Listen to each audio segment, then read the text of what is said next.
soft, in my opinion. They could use a little bit of tooth. That's why you fry them. You ever had fried ravioli? Oh, yeah. Look at me. Fair point. Hey, you, give me money. I make you happy. But it wasn't even that. It was just like very like, if you have a sustained flight for more than 4.5 hours, please see a doctor. Please consult a physician. They're hiring all these people, and I've noticed a rash of... You should get that looked at. Well, you just paused right there. That's it. The internet age, the current internet age, because the old internet age didn't do this. The new one did. It's the me first movement now. Yeah, it's always me first. Yeah. Me. And it's all about the self-narcissism as we sit here on a podcast talking to ourselves. That's true. Yeah.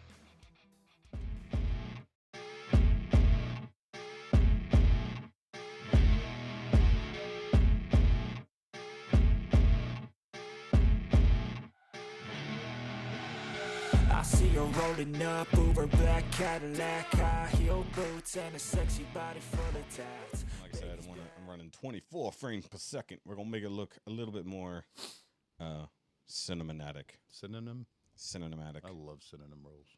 Yeah. I also like honey buns. Yeah.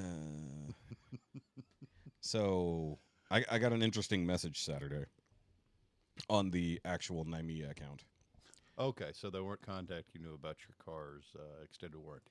Well, probably. Yeah. They were from India. Supposedly they were from India.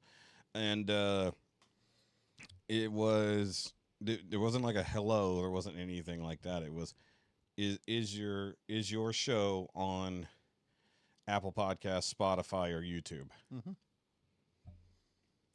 Already I have questions. Because how did you get to the Facebook page? Who are you? Without seeing anything related to the show already? Yeah. Right?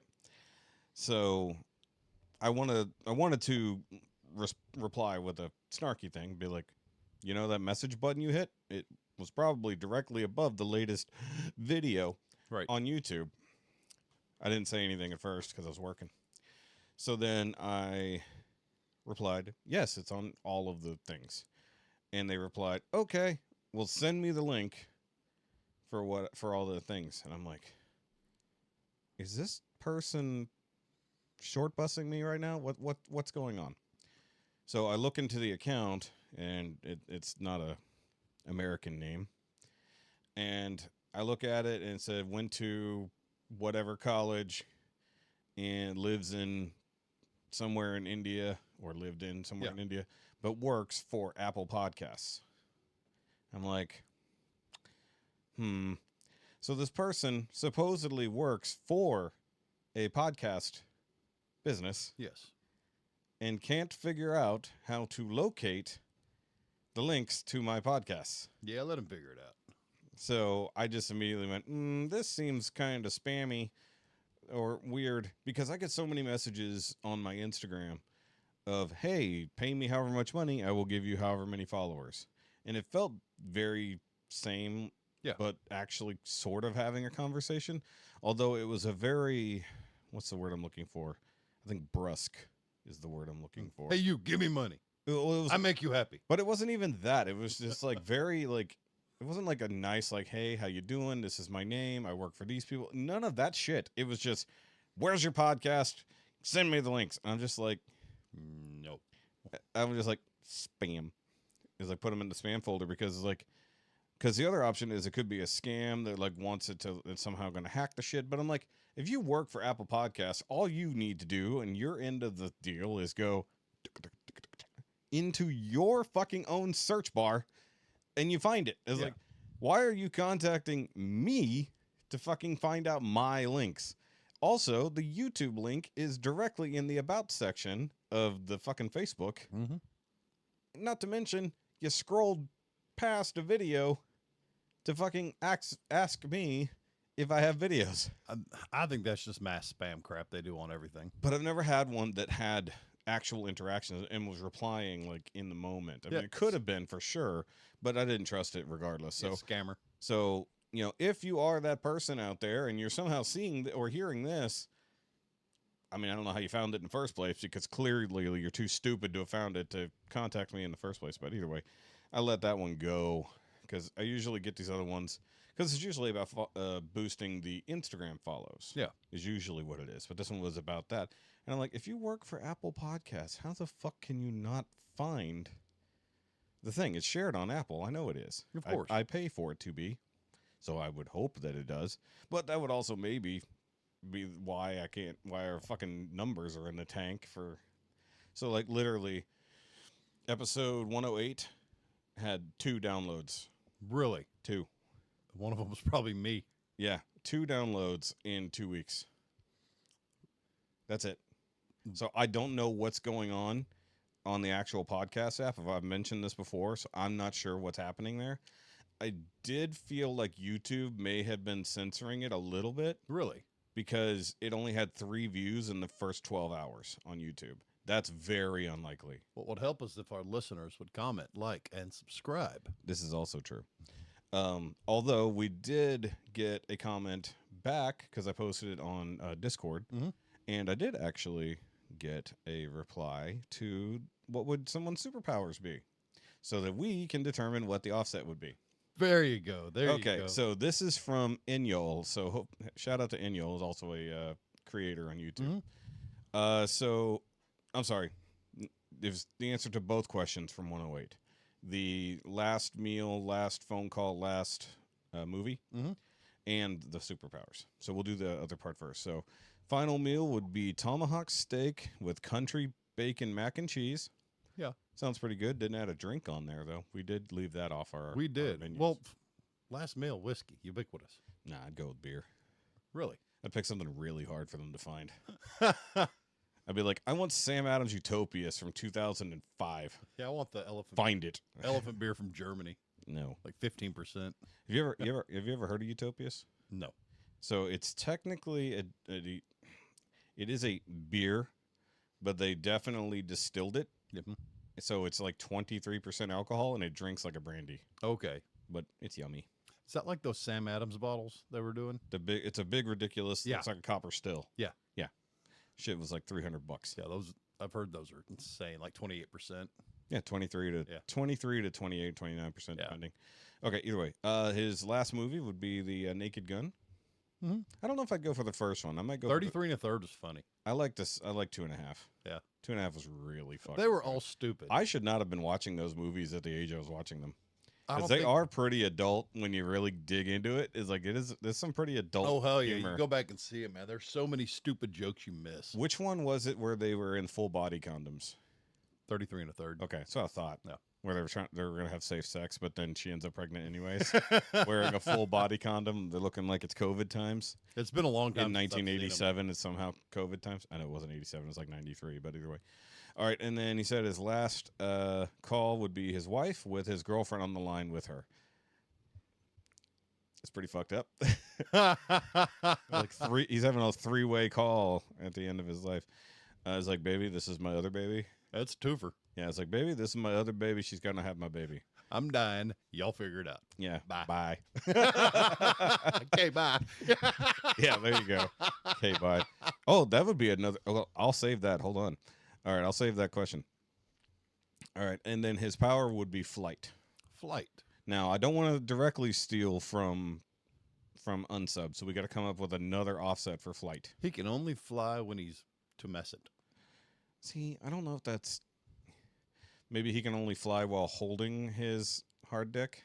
I don't know. So he's doing the Superman, but he's holding his cock the whole time. It's like a yoke on an airplane. Hold on. Here's the problem.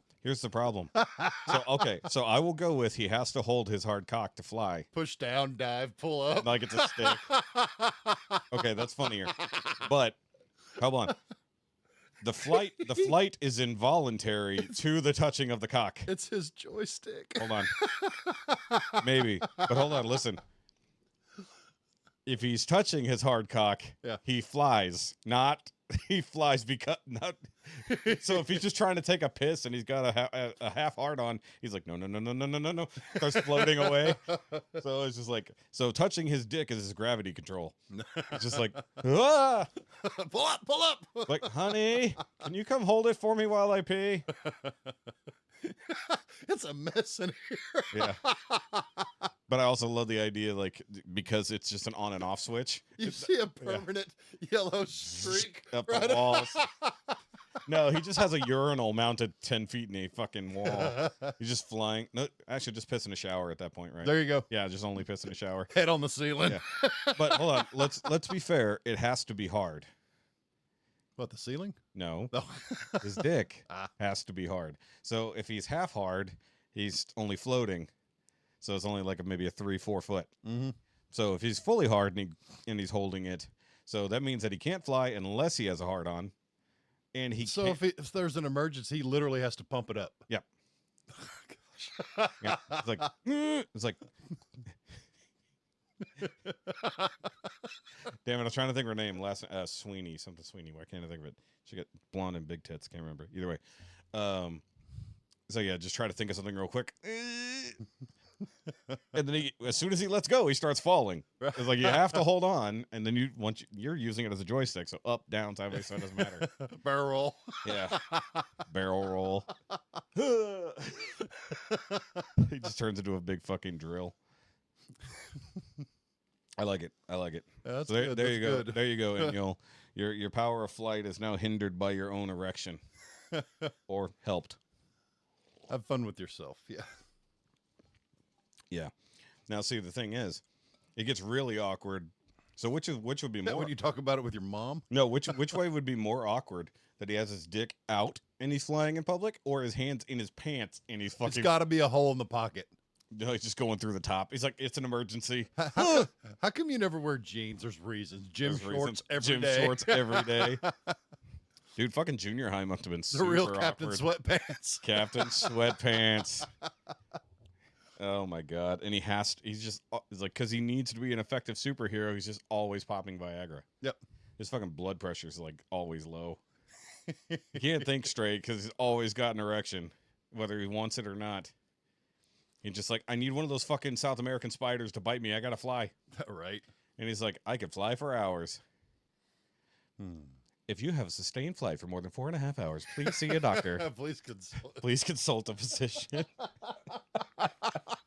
I gotta fly across the fucking ocean. I have to help. The body's willing. Wait, But the flesh is weak and Hold on. bruised. wait. He needs to be able to accelerate and decelerate, or accelerate. That's grip. He's gotta. That's grip. No, not just grip. He's gotta fucking stroke it to go faster. Not cup. Cup the balls too. That's the e-brake. I don't know about e-brake. Well, e-brake is letting go. You just stop. Fuck.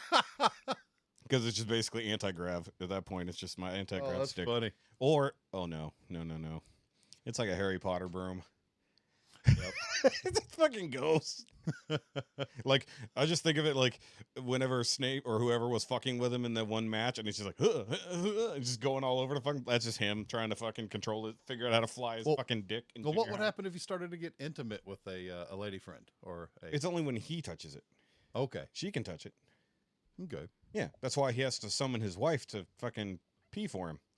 Because if he touches it and is hard, he's going to start floating away. Well, you said get in the shower. That solves it. Or maybe his girlfriend. He's got a wife and a girlfriend. One of them can hold his dick and he'll be okay. Right. Yeah.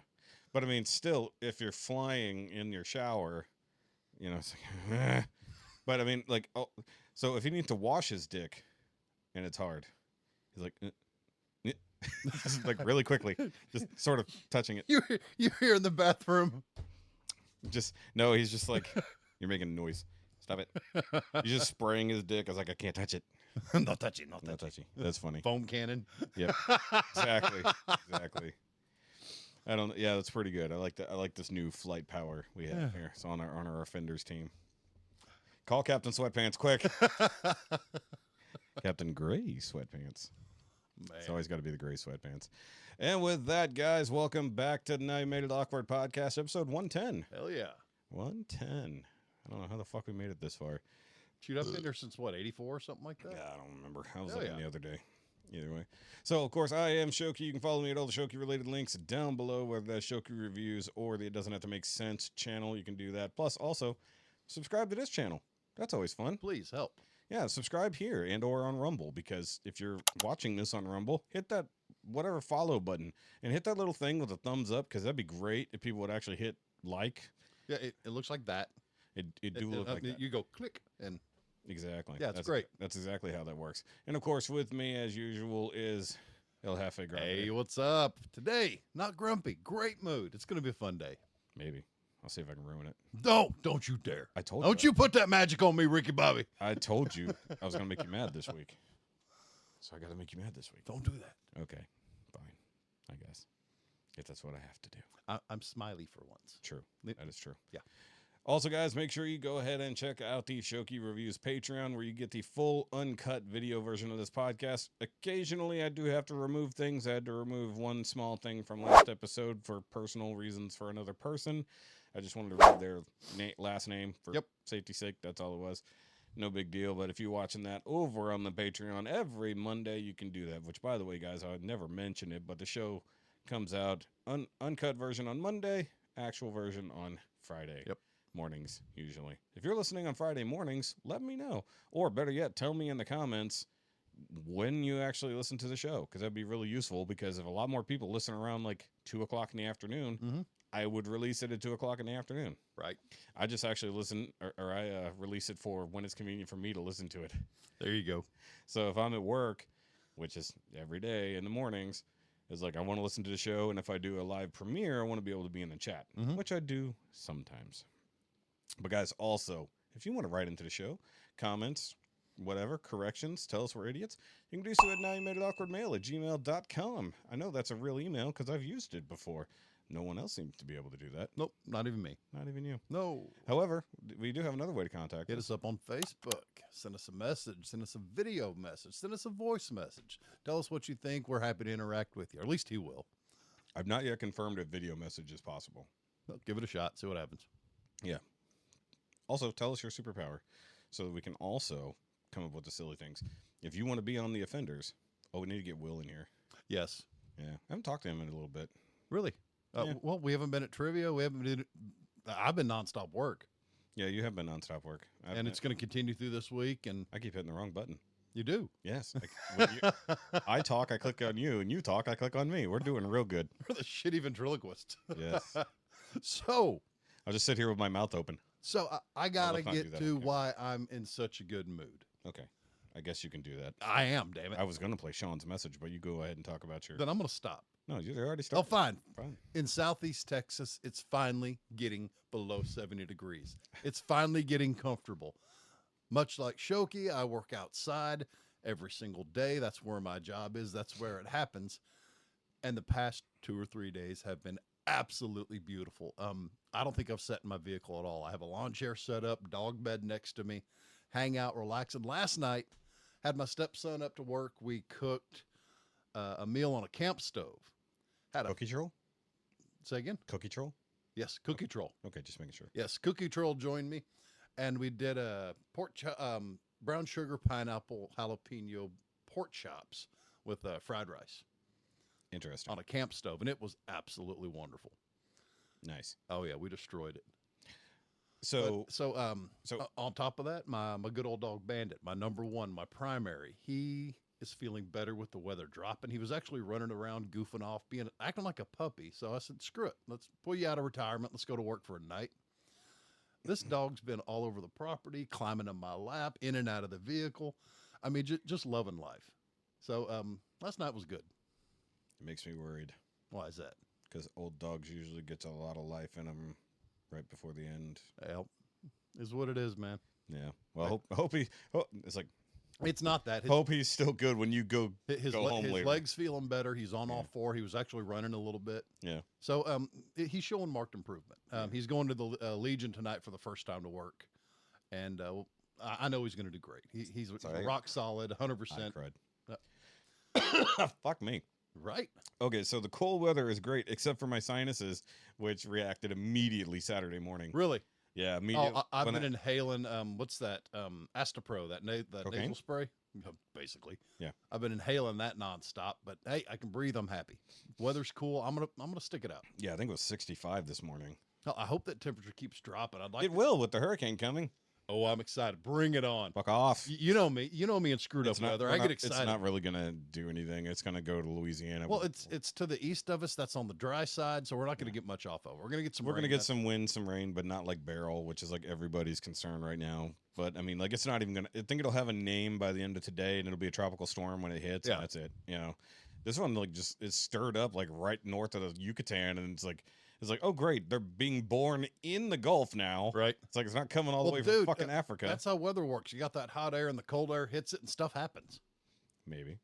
Yeah. Do you know why hurricanes spin the way they do? Because of the La Nina wind blowing through, and it spins them off the top edge. I mean, technically true, but it's actually because they're right on the equator, Mhm. and because the Earth spins that way, it just automatically rotates that direction. Don't they spin the other way on the other side of the pond? North and south, they spin differently, but Yeah. when it's at the equator, it always spins Okay, the cool. one way. Yeah. So that's the thing. It's like you're correct in the way the winds blow, but because the winds are blowing opposite to the spinning of the Earth, Right. that's why they always spin mostly. Well, the this same later in the year, that La Nina cell that's been present most of this year is dying down. That's why we're getting, them forming that quickly in the Gulf. Yeah, and it's the last place is a little warm Yep. compared because now we're getting our cool air, which should cool the Gulf, So which should excited. nuke the fucking things. But I mean, it's only going to be for like a minute or two, and we're not going to get up in the 90s like we've had. Sure as hell ain't going anywhere near the Well, hundreds. and we have lows in the sub 70s all week long. yeah, 72, 70. It's It- going to be great. It's still going to be humid, and of course we will see some rain from this storm, but it won't be won't be horrible. It might be a crappy couple days at work. Stop trying to fly over there. That's what it looked like. It's like a knock on the desk and you reach down in your pants, and I'm just like, stop it. Sorry, mosquito bite from Quit last night. Sure it is. That's what we're calling it. It's mosquito bite. Well, my ass is firmly planted on the ground. Thank you. Okay, I'm just sitting here playing with my light at the moment. I'm not happy with my lighting situation. Yep. I'll figure it out. But Although, so you don't know this yet, but remember last week we had so many issues with the light? Mhm. I'm doing a super cut for the promo. So every time the light fucks up, it's going to be in the promo. So, of course, they won't know that until later. But that's what so I'm what gonna happened? Me just yelling at you? do. Yeah. And it's going to be me going, what the fuck? And then you laughing and then yelling at me for messing with it. Telling you to stop it? Yeah. Yeah, exactly. But it did the same thing to me during the Patreon call on Wednesday. Yeah. So we recorded Monday. And then Wednesday, it did it so bad that I stopped in the middle of the Patreon call to go over there and change plugs. And I did the same thing. I took the batteries out of the remote to make sure it wasn't the remote. And it wasn't. It wasn't. No. But so far, it hasn't fucked up yet. Stop it. We'll see. We will see it. The patrons will see it. I want to get something out there real quick. Oh. Second reason I'm so damn happy today. Okay.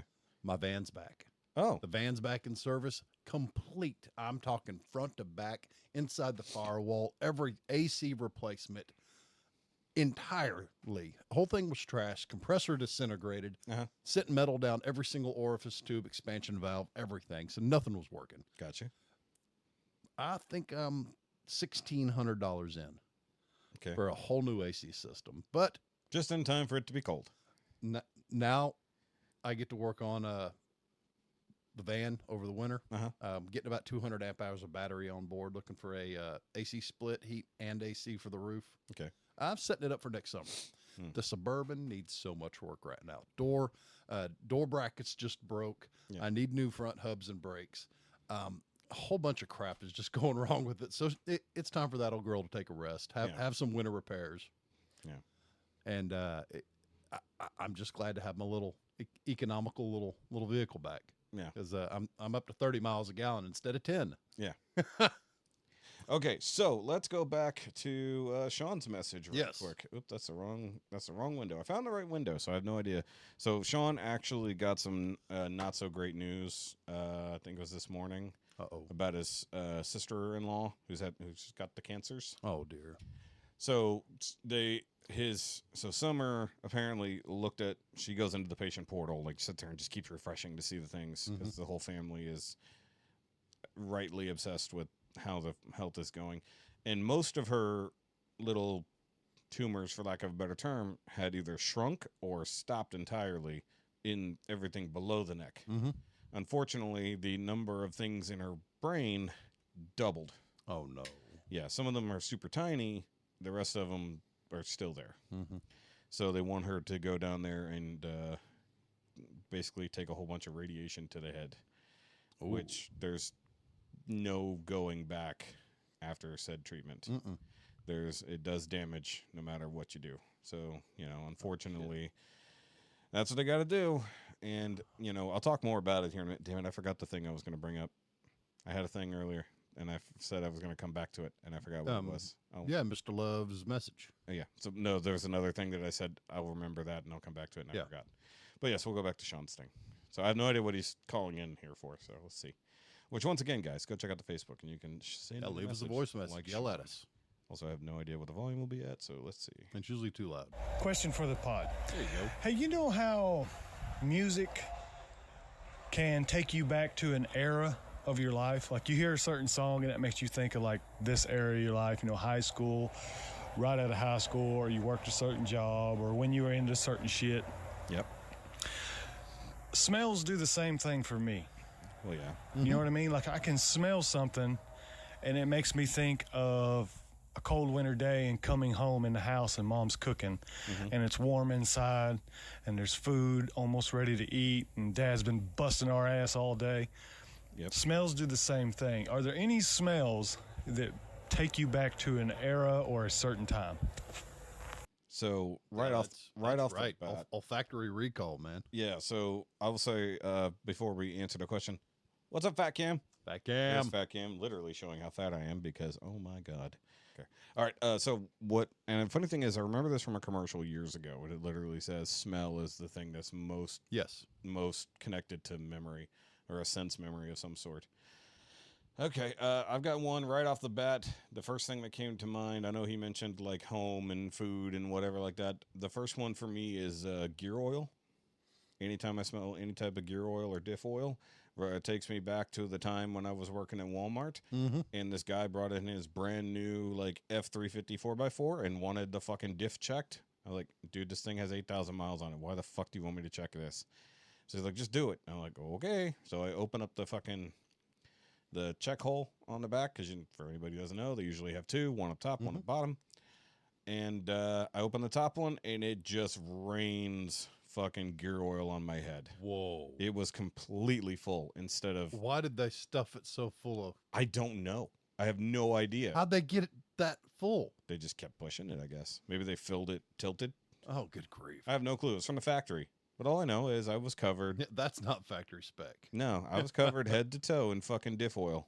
That's a smell. And it was early in the day. Yeah. And I had to get rid of my hat, had to get rid of my shirt and my undershirt. Luckily, my pants were mostly okay because I got out of the way. Not to mention it was warm because the guy drove it there. Mm-hmm. So, I mean, cold probably would have been worse, but that sucked. That sucked so bad. I mean, like, I got the plug back in it as quick as I could, but, it was what it was. And so I borrowed a shirt from somebody else, and then, like, I had to work the rest of my shift smelling like fucking gear oil. And it's pervasive. It never leaves. So I went home and I used Gojo in my hair because there was no other choice. Been there, done that. So Cherry Bomb was mine. Yeah. I had to bathe in it at a shop. Yeah, I can't not smell gear oil and not think about that. There's no way. So the smell wasn't as bad. I was pulling a oil filter off an 18-wheeler and lost my grip on it. Mm-hmm. And the thing tumped sideways off the frame, right onto me, Yep. like covered. Same thing with just normal big diesel trucks. I looked They have the same like ones. I was trying to portray Robert Downey Jr. in Tropic Thunder. It was rough. You were doing blackface. I'm not going to say that much, but it was Not on purpose. yeah, Did incidental blackface. Did it get on your face? Face, shoulders, neck. Damn. I mean everything. You know Fuck how big that. those filters are. Yeah. Well, I mean, like I said, even the ones for like big diesel trucks are still like 18 inches. But the whole thing just straight over on me. Yeah, yeah. I feel you. Olfactory memories. Mine is my grandparents' farm in Corsicana. I spent the first couple years of my life there, born in Dallas, lived there for a couple years before I kicked off to New Mexico. What's wrong with you? And after that, we kept going back. My grandparents moved back there on the property, and my whole life I've been going to Corsicana for just to visit family. Yeah. And because they had the pond and the big hay pasture, and it always had the very same smell all the time. So every time I smell something like that, it triggers me right back to Corsicana. Yeah. Cat- What kind of, can you describe the smell? Or what it was Earthy, built out of? Lakey, pond. Lakey. Okay. It just had a very unique smell. It was down the road from the about 1.5 miles from the Richland Chambers Reservoir. Okay. So that added to it. Big lake nearby, and it was just a very unique smell I've never smelled anywhere else. Yeah, I can feel that. You know, they had bass in the lake. They had trout. He'd stock trout. He had catfish that were, I'm talking 4 feet long, massive, good eating. We'd want dinner. We'd pull a catfish out, clean it, and cook it up for dinner. Yeah, I mean, I've got something similar to that kind of smell with kind of a grassy, pondy smell because, you know, that we grew up with a pond. Yeah. Stock tank, we call it a pond, in the backyard, and it had fish in it and everything else like that. But we used to go out there and, fish every now and then as a kid. And then, when a bunch of the algae and whatnot would build up, we had to like throw stuff out there to like scrape it and pull it out. So everything just kind of smelled along that lines.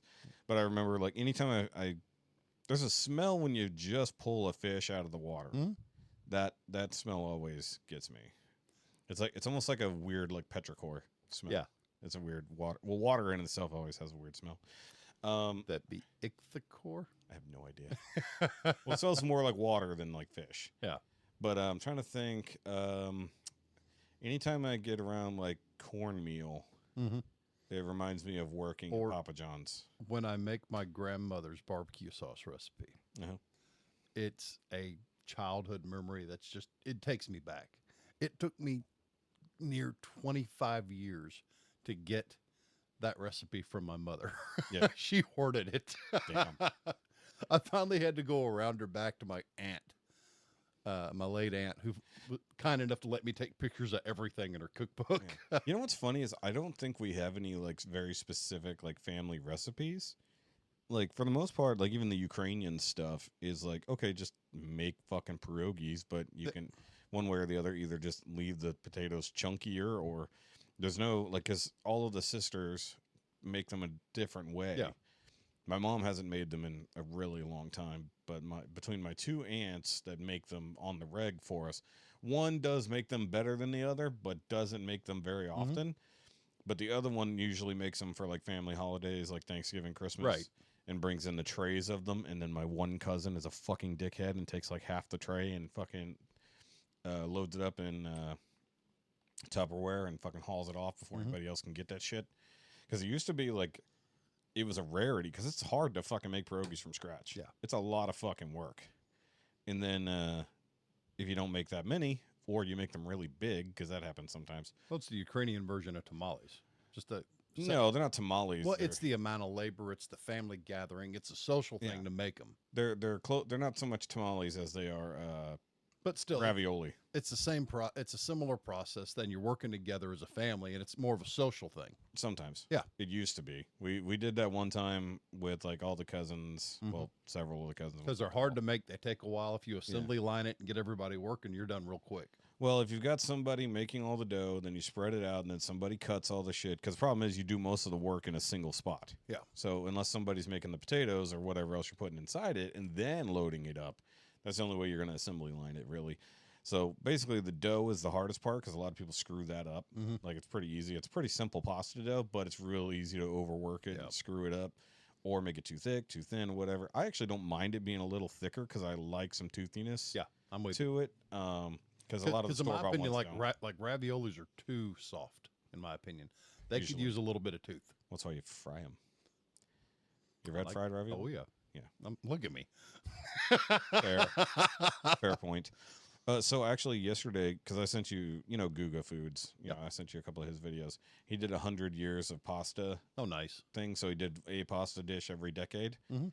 And when he got to pasta assassina. I want to fucking try to make that. That's an assassin's pasta. Okay. So it's spicy, but the thing is, you cook. Is Then it you cook. tomato based or? Yeah, it's tomato based. So it's kind of like an arrabbiata. I don't know what that is. That's a spicy marinara. Basically. Okay, yeah, but the thing is, you cook the hard spaghetti in the sauce and oils. Nice. I like it. So you throw the spaghetti. You don't boil the spaghetti first. Yeah. You actually do your peppers and seasonings and stuff like So that in it sucks oil. up all the, and it thickens the sauce at But the same time. it's also supposed to cook, like kind of make the sauce crispy. Yeah. Because you start cooking the noodles in the boiling oil first, and then you add in the sauce and then pasta water. Yeah. I guess you reserve pasta water from somewhere else because you didn't cook this. So you gotta. So I guess you just add whatever. But you basically just keep doing that in stages. So almost like a risotto. So you let it absorb in, then you add to more, then you let. But it also like it bonds the sauce. It's like a spicy marinara basically to it, but also it gets caramelized to the noodles a little bit. So I want to try that, and I want to try like a real simple Alfredo. Speaking of which, I had an idea this morning when I went to HEB. So normally you do like chicken Alfredo, stuff like that. I'm not going from scratch, but right up front, they had a bunch of their like leftover barbecue stuff from Labor Day. Yeah. So they had their bag of burnt ends. So I'm going to do brisket burnt in Alfredo. I think that'll be tasty. It's gonna be all right. Yeah, so I'm going to do that at some point this week. As Not tonight because I got men's group tonight, but sometime. And I grabbed another fat ass picanha because I want to try that. Oh, did I ever show you that fucking rub? The new rub I picked up? Is that the Asian one? No. No. No. I picked up one while I was on vacation. I guess I never showed it to you. It's called Bullshit. Nice. I've had bullshit. I've plenty Okay. of it. I've had aw shit, bullshit, hot shit. Okay, so I grabbed the bullshit. Weak so shit. So I'm going to do a Dude, picanha. the hot bullshit. shit is hot. Yeah, that- Even on my level, it's hot. Was. Yeah, right.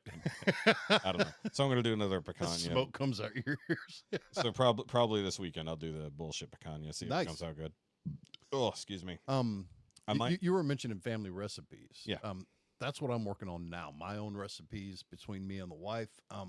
Give us a few more years. We're probably gonna have a cookbook out, and we're working on it. So those are recipes that we've come up with, like my spaghetti sauce recipe and her brisket rub, my steak, ribs, chicken, all the other stuff I make. That's our own stuff. So we're gonna, like I said, take our time, make a nice book out of it, spiral bound so you can lay it flat, and just throw a cookbook out there. That'd be nice.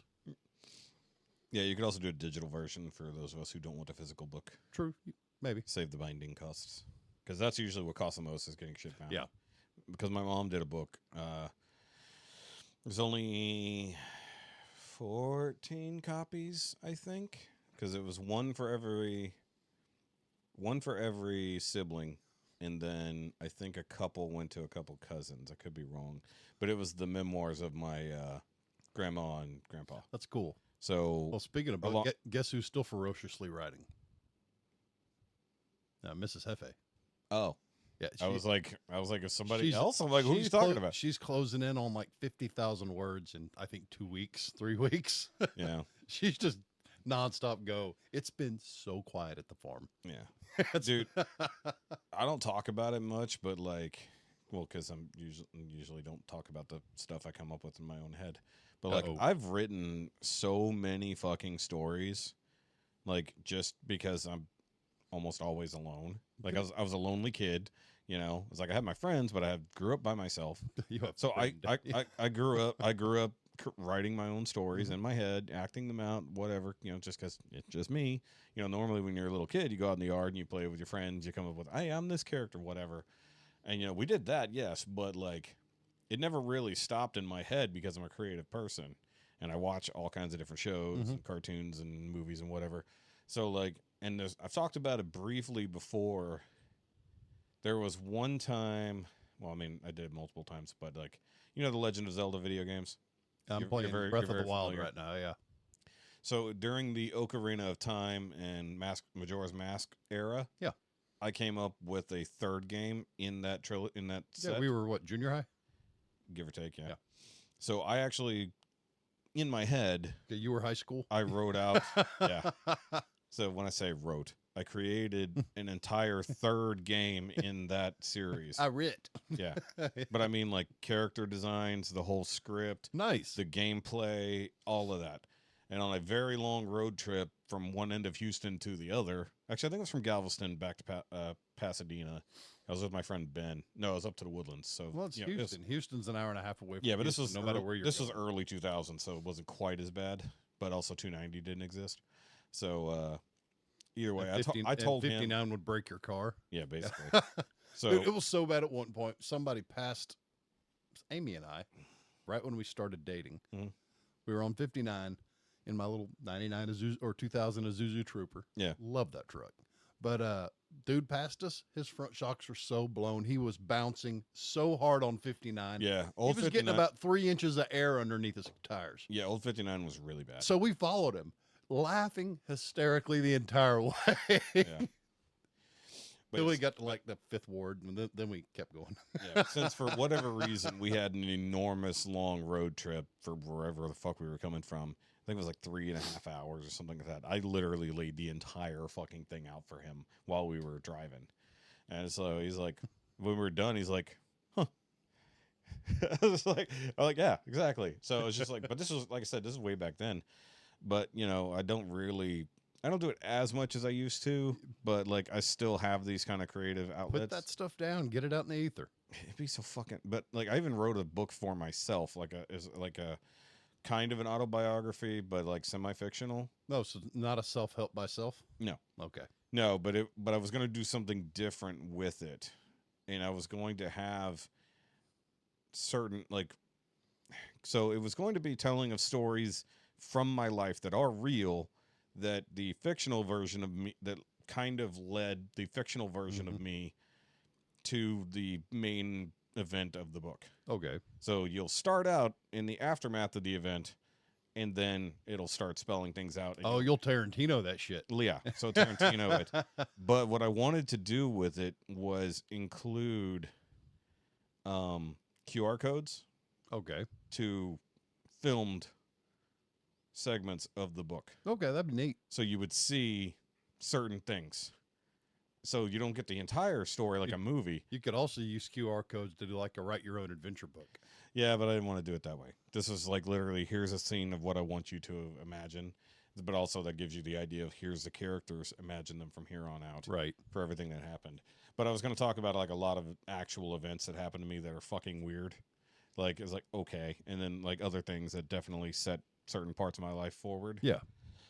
But the problem is that like, while I can put down at least a narrative, actually writing something, like, because I heard Amy talking about the way other people write and all this kind of stuff and using the same fucking phrases over and over. It's like, I don't know if I could do that versus write a movie. You know what I mean? Yeah. It's like, I can write a script, which I basically scripted the whole thing, but knowing the words people are going to say and being able to convey proper actions, which is one reason why I wanted the QR code, so I didn't have to try to write down the portrayal of the thing. You could see the thing I want See your trauma. literally see the like literally like have a tiny movie instead of me trying to spell it out for you in literal words. Something like that. Like a half movie, half book. All right. That's what I was thinking. That was a long time ago. I came up with that when I was still with my ex, because they were the other characters in the book that were on the unfortunate side of what happened. Yeah.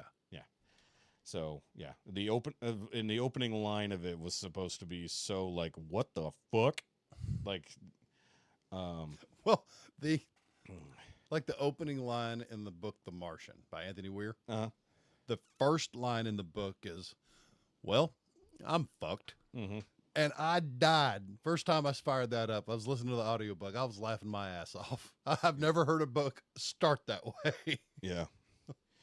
Well, I'm trying to remember the exact way I put it, but basically, You know, who was it? R.C. Bray did the narration for that one. He did such a great job. yeah, He's one of the top narrators of audiobooks, period. R.C. Bray, if you're listening to this, love your work. I doubt he is. But if he does, Anybody famous is listening to us. tag him. We can't even get an actual Apple podcast person to listen. Right. No, the opening line of the book. Sneezing. 3, 2, 1. Okay, it's gone. Yep. Not. Now I have one coming. Thanks. You spread it to me. No, the opening line of the book was going to be, you'd be surprised at how little effort it takes to knock a child unconscious. Yeah. Yeah. But it was also going to be like, the opening of it was literally going to be closing in, like on my bloody hands dripping onto the carpet. Oh Lord! So it sounds like a opening to the first 48. Kind of. But luckily nobody dies. Good. The way I wrote it, nobody dies. Yet. But it was like the whole point. It was not that I wanted to hurt anybody. It was a narrative, and I'm just using some of my life experience to spell out how a person might come to this in the moment. But it was also a very, very stressful part of our relationship. And it's not like I actually wanted to hurt anybody by any means, but it was just kind of an expression. Yeah, it was an outlet. It was an outlet for it, and I thought, like, because that's the stuff like that's for. It's better to get it out, have a healthy outlet for it, than let it bottle up and explode. Yeah, and I think, like, well, we broke up, so I have to figure at that point it probably would be pretty fucked up to write that book after we broke up, maybe. It's like, hey, I'm thinking about killing you. It's like because you were such a bitch and I'm so traumatized, I fucking nearly kill you. It's like, yeah, it's like, no, let's not write that after we break up. Probably sounds really fucking threatening and bad. But either way, no, because I spend so much time alone at work. You're familiar. That I'm rarely alone. Just my partner's not a great conversation. No, but you're alone with your thoughts. No, I stay far away from those as possible. Fuck that guy. Yeah, no. So I do live with my. So I just live with my creative mind, and sometimes I have to turn it off and be like, nope, why did we think that? Nope. What do you think? I listen to audiobooks all the time. So I listen to podcasts. So my brain's not working.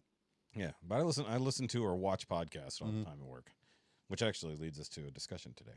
Fucking Kill Tony set a fucking record for a live podcast being done in fucking 10,000 at least. Yeah. Madison Square Garden. That's the number I heard from the. They said it in the show, but I don't know how true. There's 14,000 seats. I don't know if they sold 14,000. It was packed. So here's the thing, though. They can't sell the entire arena because then there'd be people behind the stage. So they can only sell 3/4 of the arena. Yeah. So they sold it out 2 nights in a row. That's still ridiculous. Yeah, but I'm just saying. I watched the last of that episode when I got back from work today. Howling. The back half of that. So here's the thing. So for anybody who's not familiar with Kill Tony, I've talked about it repeatedly here. It's a comedy podcast hosted by Tony Hinchcliffe and then friends. You know, he always has freaking people Joe on. Rogan on there with the green fur coat. Yeah, whatever that was all about. Looking like a gay Grinch. Yeah. Dude, so the whole point is they have comedians in a bucket. Everybody signs up for it. They come out. They do a minute of comedy to the best of their ability, and then they get interviewed by Tony in the panel, and they either get made fun of or they get praised, one or the other. Well, or both. And I'm new. I've only been watching Kill Tony for a week or two. Yeah. And man, as much as I've been talking about it, you only just started. I heard it work. You've seen where I work. Sure. Bill, I laughed so hard I could hear it echoing off the building. Yeah. I mean, I'm sure the truck drivers across the street at the. Well, you know where I work. Imagine what people think of me when I'm watching it. Yeah, right. They're just hearing me. They're just hearing me yell cuss words and laugh very loudly, right, for no reason, because they can't hear or see what I'm watching, listening to. Reminds me of listening to Hollywood Babylon while doing yard work, and a neighbor thinking something was really wrong with me because you're cackling and trying to pass out on the mower. Miss Pam, our neighbor, sweet, sweet, sweet lady.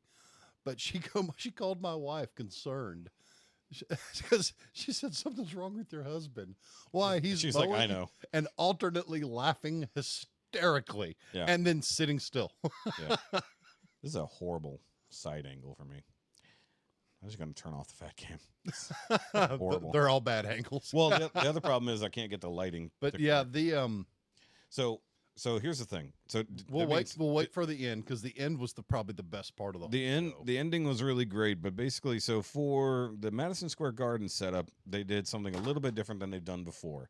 So they had their bucket of people who signed up for, which I think was probably like 300 some odd people. He never said the number. And the bucket of legends. So that means a lot of comedians. Shit. So especially because they're in New York, they had a whole lot of New York comedians. And one of them didn't even know he was going to go up that night. Yeah. See, that's the thing is I don't know if they really pulled that out of the hat because they're all good actors. Or if everyone that's there knows it might happen, they're already ish. Yeah, because there's so conveniently Ron White is standing off Of the course. stage right before they call him to the stage. The Now, great white majestic lion. I think the fact that because I'd seen a bunch of the sets in shorts Yeah. online because it's been done for a month, Mhm. and like if you watch, so the last couple weeks of Kill Tony are post Mhm. Madison Square Garden because they did 2 nights. They did Friday and Saturday. Yeah. So the second week will post, and actually that was the second episode that came out last week. So they did their normal Monday release, and then they released that one on Saturday. So are we getting another episode of Madison Square Garden? Yeah. Oh, thank goodness. So here's the thing. So for these big time arena shows, they sell tickets online Mhm. so that you can watch it either live, Yeah. or watch it for a couple months after the fact. Mhm. And I did it for the first one they did at the HEB Center, and there's a lot that gets cut out. Really? Yeah, so it's probably closer to because it was 240 or something like that. Yeah, they're usually about 150 to 210, give or But take. for the big shows, they're Yeah. a lot longer. Odds are it was the total length of the show was probably closer to 315 or so, Yeah. because the uncut also usually includes the musical performances ahead of time, including Jelly Roll doing. No way. Jelly Roll did the national anthem for the last 2, because he did it for the one in Hollywood. We may have to do a watch party on the next big one. Yeah, because I don't I forgot what the next one is that's announced. So they've done 4 arenas so far, or 5. Bless you. Nope, you didn't sneeze. No blessing you then. Fuck off. I remove your blessing. Oh, So don't unbless me. yeah, so with your eyes. So the first one was in the HEB Center at New Year's Eve. They did 2 nights. They did the 30th and 31st Mhm. because they sold out the 31st. They said fuck. Yeah, that happened in an hour. Yeah, they sold out the first. Just gone. Yeah, so they keep selling out immediately. Then they did 2 more nights whenever they did the roast of Tom Brady, and so that was the Was that one good? roast of Tom Brady was amazing. It's Yeah. on Netflix. Go watch it. So not only that, so because everyone was already in town for the Netflix as a joke comedy fest, Mhm.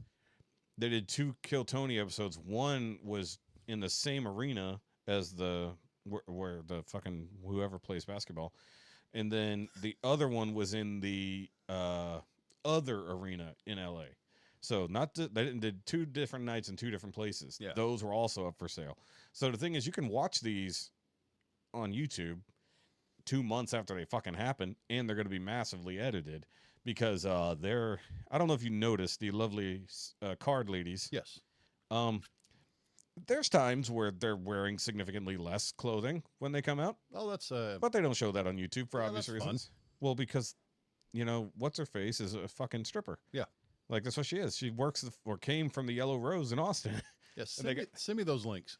I don't. Well, here's the thing: they go away after it goes on YouTube. It goes away. Really? Yep.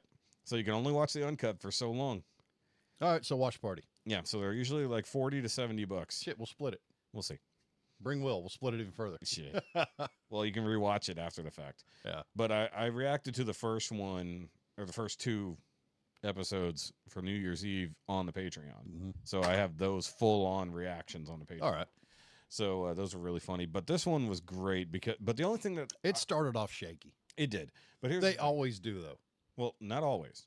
But this one it was. Yeah, you say always as a person who's only watched That- it for 2 weeks. Well, I've watched probably 30 or 40 of them so far. Yeah, I've been watching since middle of last year. So But there's hundreds I haven't seen.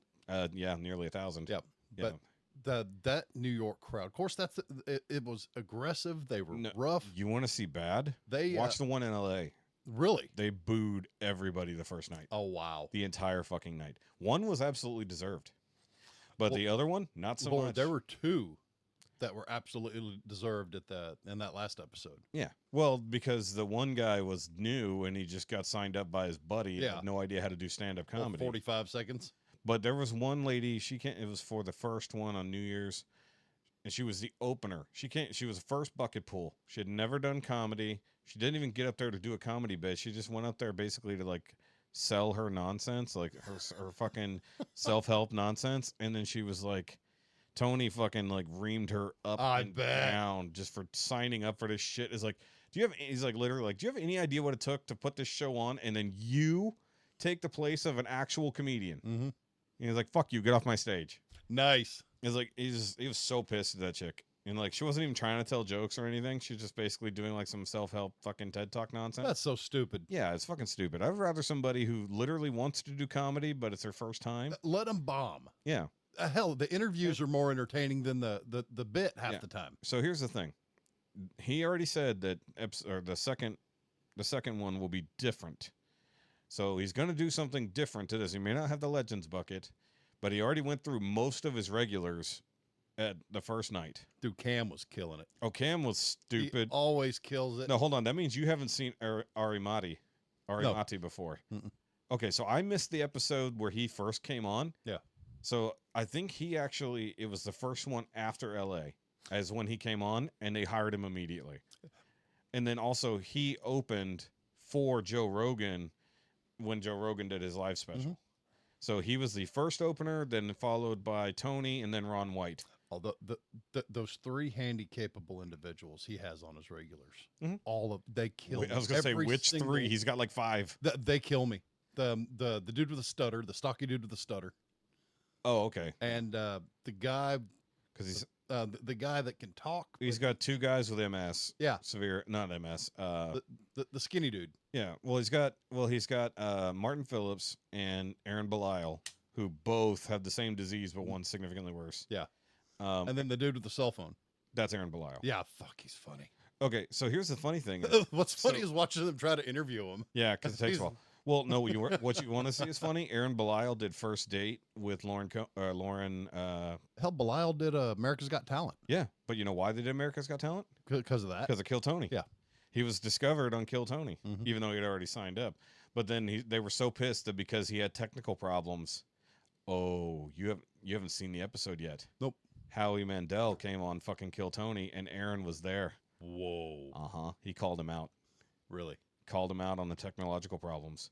He would have won, but they fucked him over. Yeah. His phone didn't work, Mhm. and then it didn't go out. Like when it was functioning, Yeah. it wasn't playing. Oh, good. So nobody heard his fucking jokes. That sucks. Yeah, there's no way it would have not worked. It worked flawlessly for weeks, and then on the championship fucking round, Did he slowly rip him apart? a little bit. Yeah. But Howie literally is like, I can't say anything about anything. Really? I mean, he can't. clammed up. He can't say anything about anything. He just said he was sorry. Now you got to watch that episode with Howie. Yep. So what's hilarious is you get basically with Kill Tony because most people have been specifically invited on, or they've been drug over there by Joe Rogan. Yeah. Because they interviewed with Rogan and they're like, hey, have you ever heard of Kill Tony? And they're like, what now? Or there's some random crazy person off the street getting pulled out of the bucket. Well, I'm not talking about bucketers. I'm talking about people sitting with Tony. The bucket's great. Yeah. No, because you got to think about, so that's how Who was- Post Malone ended up there. Oh my gosh, that was good. What? The one with Post Malone. Yeah. So Post Malone is at MTG as well, Mhm. or MSG. So he'll be there. I know for a Nice. fact he's going to be on the next one. And who else was great? Matt Rife when they had The Matt Rife on. episode was really With good that this week. giant gay guy who Oh, just yeah. he had a The- voice but the deeper than deep- both of ours combined. Yeah, but he also does voiceovers for a living. Yeah. Yeah. But he was looking at him going, "You're delicious." Yeah, that was hilarious. Matt had no idea, and you know, because here's the thing: is Matt was doing all the Austin podcasts. Yeah. So you can see literally, you see Your Mom's House, Rogan, Kill Tony. Yeah. And so you can just sit here and follow the comedians. They're like, okay, if they're on 2, they're going to be on Kill Tony. There's Mhm. no way they won't. So, but the funny thing is, like Jordan Peterson was in town, he was on Rogan, but he was actually on Rogan after being on Kill Tony. So did you watch that episode from 3 weeks ago? No. Oh, you got to watch the Jordan. Peterson. I'm going down. Backwards, yeah. So you'll be there soon enough. So that was 3 weeks ago. Who was it? Jordan Peterson episode. One was of their great. bucket pulls I showed my wife. Uh-huh. It was that older guy with the striped shirt that was doing screaming metal at the end. Oh, His- that guy. His Yes. set wasn't great, No. but them talking to him was one of the Yeah, best damn things I've ever So seen. Tony will make decisions based on the interview more than the actual Yeah. set. But you haven't gotten to the 'Cause redheaded he girl. was from the old boys from Huntsville. Yeah. That's right. That's right. He really was. They kept saying Huntsville, Alabama, because they didn't Yeah. know Huntsville in Texas. They didn't know there was another Huntsville. Yeah. So here's But the he thing. kept shouting out his church as he's talking about So- getting hammered. And So you haven't seen the redheaded girl in the wheelchair. I've seen bits. Okay. I've seen shorts, and fuck, I'm ready for it. Okay, I want if to you've see seen- that so If you've bad. seen the shorts, then unfortunately you've seen most of it. But the interview portions for her are just as funny. Yeah. I'm looking forward to it. So she's only been on 2 episodes because Tony met her doing he was doing his normal tour in, I think, Nashville is where she's from. And so she went on before him, and he's like, oh my God, this girl's fucking amazing, considering she's got this horrible disease and in this fucking wheelchair. And so they actually flew her to fucking Austin, and then she came back on a couple weeks ago, which was awesome. Now, who was the redheaded guy that closed up Madison Square Gardens? So that is his longest still running regular. Yeah. That's William Yes. William. Montgomery. Yeah, they had his parents on as guests. Yes. Holy Long time crap. ago. The ring thing. Holy shit. So He's out there running around like a complete psycho as he does. uh-huh. And he drops a ring off his finger. First of all, that's not William Montgomery. That's Casey. Casey. That's Casey Rocket. I like Casey Rocket. So Casey hasn't been on in several months because he's been on his own That you tour. showed me Casey Rocket I months did. ago. I introduced you to Casey Rocket, but Casey has been on tour since Hans Kim came back. So Casey was the opener while Hans was practicing Okay. for LA, because at the LA Forum it was the showdown between Hans and Rick Diaz. But you couldn't have scripted that shit any better with Casey Rocket. I mean, he literally scripted it. What? Well, Casey scripted it. That was on purpose. Yeah. And that was a plant. No, the guy was not a plant. That was perfect. Okay, that's what I'm talking about. Yeah, no, the guy in the audience, was not a plant. Yeah. But the fact that it executed perfectly, even though that guy wasn't a plant, That's even a miracle. even making Joe be a part of the bit, Yeah. was great. 'Cause Well, for those who haven't seen it, Casey Rocket's running around like a psycho as he does. as he do, He drops a ring off his finger, rolls under something. Joe Rogan kneels down, picks it up, gives it back to him, and he points to somebody in the crowd. yeah, And the dude's just sitting there, opens his mouth as wide Yeah. as possible. Casey Rocket chunks it, and a nothing but goes net straight sinker. into the guy's mouth. He spits it out, puts it on his finger, Yeah, perfect. And then and the thing is, and nobody got it on camera. no camera, and then because the camera was facing elsewhere. Yeah, in the nothing. audience. So yeah, for that to happen in a fucking arena, Yeah, and the fact that nobody saw it except for the people on stage. that was just for them. But like the fact that Casey has been absent from the show for like a couple months now, His- actually was good because His energy's a bit manic. it's nothing but manic. Yeah. And he's always like that, no matter what. His own show is like He's that, always on, always. So here, because he does a podcast with William Montgomery. kind of like being around Robin Williams when he was still A little bit. He He's was very always on Yes. because that was his mask. That was his cover to. Yeah. So if Casey's, going to unalive himself at some point, we all expect it. Oh, don't do that, Mr. Rocket. No. But he has a show with William Montgomery, the guy you were asking about. Okay, yeah, Yeah. So they have the William Montgomery show. dude, his dad was ruthless. So you saw when. So here's the thing: they were in the audience and they called him up. Yeah, But an episode from last year, they were the guest. yeah, I saw that. Yeah. So that episode was hilarious. But actually, the other episode that's hilarious is His when, mom was so nice. Oh, I think he's Yeah. cute. No. You got to see the episode with Tony's mom on panel. Ooh, Tony's mom is brutal. I bet. Yeah, she's like you get to see exactly why he's like that at all times. But no, I mean it's become my new Tuesday at work thing. Yeah, I'm So- looking forward to so- the future episode. Yeah, so I start out with my political podcast in the morning, And damn, and then I watch fucking Kill Tony. and Daniel Lewis. Every time I see him, he Who? Daniel Lewis, large black guy, David Lucas. David Lucas. Wow, Jesus Christ! I completely Like Daniel Day Lewis, but I'm he's making people. so up. Daniel Day Lewis is now pretending to be a large fat black man. That's his new bit. He's going full fucking Robert Downey Jr. Really? No. Yes, Daniel Day Lewis is literally no, because you need to watch David Lucas's. I don't know. podcast. You know how little I keep up with anything? So David Lucas has a fishing podcast. Fishing podcast. Yeah, it's literally called Fishing with David Lucas. He brings on comedians and other people, and he goes fish at Lady Okay. Bird Lake. I got to see that. Yeah, it's pretty good, But dude, him and Tony back and forth roasting's just dude. Okay, priceless. They're both great. so at it. he's been at every one of these things, because he's in the Hall of Fame now. So the first He said he looked like the Trump assassin, and he said you look like no, he looked you look like the building the assassin was sitting on. your head fucking sloped like that. Yeah. No, Tony almost always gets the better of David. Yeah. But there have been some epic fucking rants back and forth. And I like how if there's a good one, the other will be laughing yeah, hysterically. they're trying to make each other laugh. I think Big Boy sat there and just laughed his ass off for 3 or 4 in a row. No, what I loved is whenever they got off of Tony and they went after Joe and Yeah. Andrew. Andrew had just gotten there. Andrew said, No, go back on Tony. Joe, Fuck go you. Joe. Fuck you. Go after Joe's jacket. and he started ripping on Joe, and he hit the fucking ground. Joe fell out of the Fell fucking out of his chair. Like, Joe goes on this show because he wants to laugh his ass That's off. one of the best chair falls I've ever seen. Yeah. The first best chair fall is Brad Williams falling off a stool Yes. on Something's Burning with Burt Kreischer. Yes. Oh, you need to watch. Hammered and fell clean off his stool. So wait, have you watched the Dr. Phil live yet? No. Okay, so you saw Dr. Phil. I saw Dr. Phil. It was great. Okay, so he has his own show called Yeah. Dr. Phil Live. Mhm. And Matt, I'm not a fan of that character. I am. I'm just not. No, I love that character. It's made him more Adam Ray as Dr. Phil is more famous than Adam Ray. See, I prefer Adam Ray with Brad Williams on their podcast. Well, they're great together. Okay, so here's the thing. On Dr. Phil Live at Christmas, Mhm. they had Matt Rife and Brad Williams. Oh, nice. And Brad Williams was being an elf. So Yes, it yes, was yes. fucking amazing. So because Adam and Matt are longtime friends. Yeah. They basically came up in the comedy scene together. Because they're both young. It's hard. People don't remember. Adam is actually young. Mhm. I think he's like 29. Yeah. And then Matt's like 27 and already insanely famous. But it's just like they need to have those two guys on Kill Tony at the same time because Matt had never been on before, which is crazy. I guess because of scheduling, he had never been on, but he'll come back. So when are we going to Austin? Good luck fucking getting tickets. They are Really? sold out months in advance. You well, get the what is it whenever the Well, will dude, calls? if we get them, plan ahead, we'll go.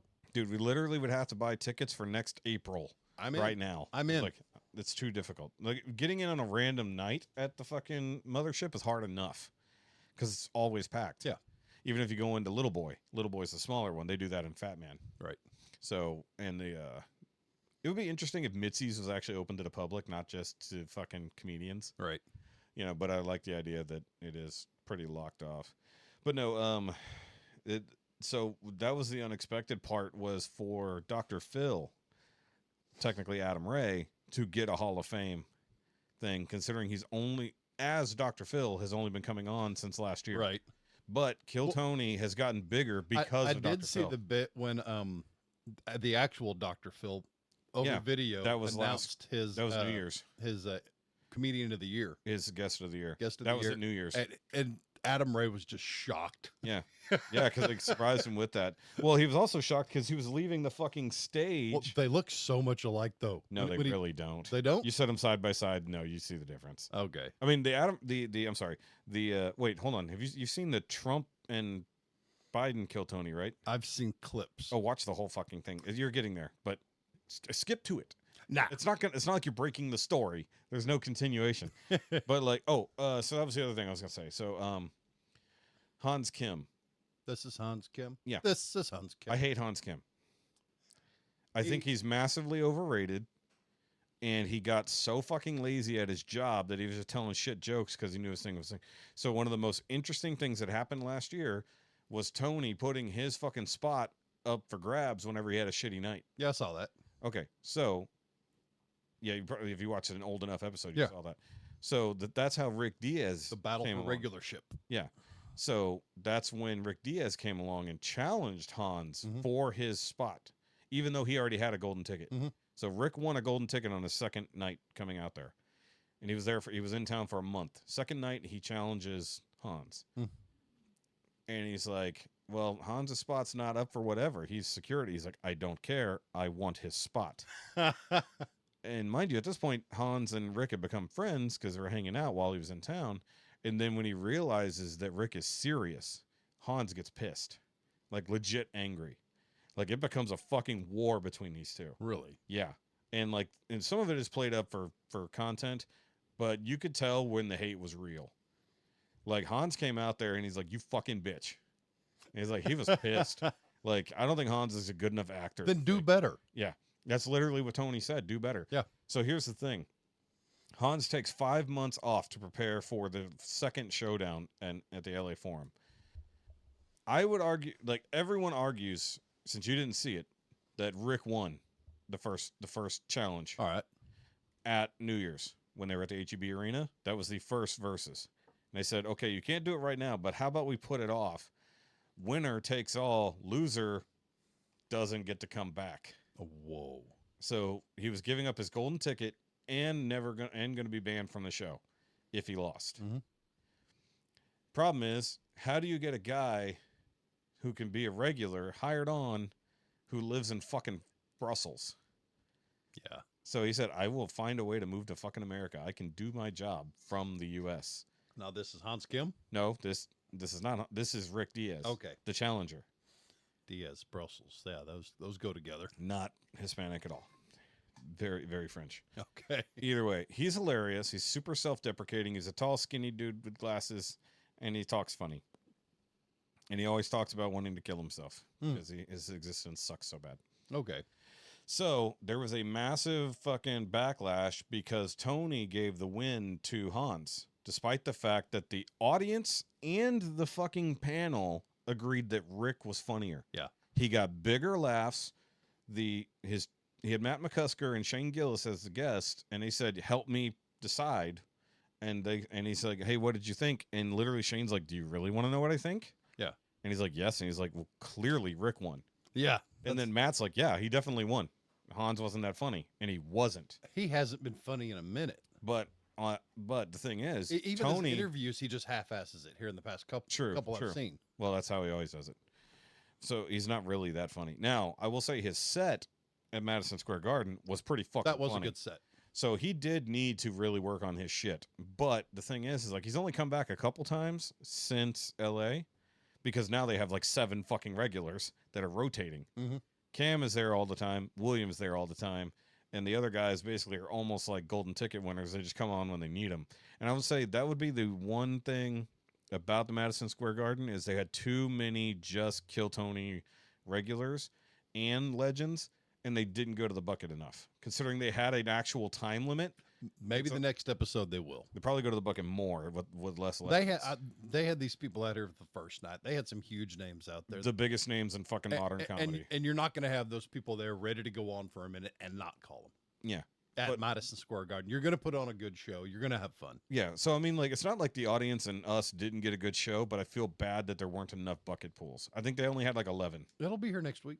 I know, but I'm saying that night, tomorrow, there were so whatever. many fucking... No, this is a normal episode. So it'll be Saturday. Night. So probably Saturday they'll pop up the other one. Or Friday night, whichever. I believe it was actually Friday night. Doesn't matter. But Or is that tomorrow? that's Saturday morning. That for comes you. out tomorrow. That's Saturday morning for you. Yeah. No, the episodes drop Monday nights. Okay. The normal episodes drop Monday nights. The Madison Square Garden episodes drop Friday night. So, should anyways. Good deal. Either way, what I was getting at was that controversy, because everyone in the moment agreed that Rick won, and Tony said that Hans won. He made a business decision. He made a business decision. Yeah. Because at first you hear they have the audience mic'd to hear who gets more laughs, and then Tony said, "All right, guys, you keep listening and tell me who gets more laughs." Mm-hmm. They went by that. They said that was going to be the metric. Yeah. Whoever got the most laughs won. And then Tony said, "All right, you guys cheer for the person you want. Is it Hans? Ah. Is it Rick? Ah. Is it Hans? Ah. Was it Rick? Ah." Yeah. Yeah, that's what he did. And it's just like, hold the fuck on, dude. And then everybody on the stage, even David Lucas. And they had fucking Mr. Beast out there at that point because they just kept adding to the people on the stage. Yeah. Wait, that might have been the second night. Either way, Mr. Beast gave away like $50,000 to one of the winners or one of the people who came on stage. Cool. It was actually a dude who just lost his job and he's living in his car. Shit, that's Yeah. changing lives. Yeah, literally. But of course, now Mr. Beast has all kinds of other fucking problems Yeah. on his hands right now. But either way, no, Kill Tony is literally changing the face of fucking modern comedy. Well, they are That's why I doing always their talk about it. absolute best to turn Austin into the premier comedy city in America. They're on track to do it. They've got enough people who are working hard enough and are invested in that comedy scene that they're going to pull it off. I do want to see a couple more bigger names come there, because as far as I know, like Chappelle has never been on Kill Tony. If he did, it's probably been a long time. You think he'd actually do it? Chappelle loves comedy. He just doesn't like leaving home. Exactly. He likes staying in Ohio. He's got his own club up there now. So, I mean, if Kill Tony ever goes on the road again proper, because he used to tour. Yep. He used to tour Kill Tony, not just go on location for one big shoot. So he brought the whole show with him. So Tony would tour. Well, now Red that Band would come with him. they have the mothership, it's they don't want to. They don't need to. They don't want to leave. They're comfortable there. People are bailing from the cities. Every major city that has comedy. And there are random people with aspiring comedians that are bailing everywhere and going to Austin. That's what I was saying. Yeah. Especially like in the shittier places like Chicago and up north. And you see a lot of people from Ohio. Yeah, a lot of Ohioans. Like Tony's from Ohio. Yep. So is Red Band. And and the funny thing is, like, we could probably get into Red Band's club. I doubt that's as packed. I would love to check out the secret show. I want to see a Kill Tony show. Yeah, well, I mean, that would be great, but it's also not cheap. No, but it's like $150 for a bullshit ticket. And if we save up for a couple of weeks and get a show in the summer, and you have to travel there, and we got to figure out accommodations. Yep. And it's on a Monday night, which makes it difficult. It'd have to be a vacation. Yeah, we take time off. Yeah, they're the only way to pull it off. I mean, I'm not saying I don't want to do it. I'm just saying it's going to be difficult. Yeah. Yeah, because I looked last year when I first got into it, and like we were talking, because we went up to, because we could do the show, hit some bars, get back, do a half lit podcast. Well, because not even that. Well, hell no, it gets out. They let out at like 1 o'clock in the morning. Yeah, get back. We're half lit. Friggin' sleep. No. Yes. See, unlike you, I actually sleep at night. I sleep during the day. Yeah. Yeah. No, it's like for real. We'd get there. I'd be 100 miles an hour, ready to go all night. Yeah. But like the other thing is like they're right in the middle of all the comedy places in Austin. Yeah. So you can go to the Creek and the Cave. You can go to the Sunset Strip. You can go to I forgot what the other one is called. What I would love to do is just hang out at Poor Choices with the fucking comedians waiting to go on. Right. That would be the fun part. It used to be Shakespeare's, and then and I think Poor Choices, I could be wrong, is owned by David Lucas, because he did buy a bar on 6th Street. He did. And they kept that quiet, and then someone brought it up on his podcast. He's like, hey, how's your new bar? And he's like, I ain't talked about that. How do you know about that? So I think he bought Poor Choices. I could be wrong. But I mean, that's how you got to do it. Mm-hmm. It's like you buy something, you invest in the community, just like Joe did. So remind me of the fishing podcast later. Fishing with David Lucas. Yeah, I'll forget. So just look up Daniel Lewis on YouTube and try to figure out why you can't find David Lucas. Who's this old white guy? Yeah, no, because every week David posts. He hasn't done a podcast in a little bit because he's been touring. Yeah, but he posts stuff from his shows where because he'll do the regular stand up for like 20 minutes, and then he'll do like 30 minutes of crowd work where he calls people up on stage and roasts them. Mm-hmm. So he posts like 8 or 9 minutes of that a week. Yeah. From different places and different audience reactions. Like when he got canceled a while back for the George Floyd joke.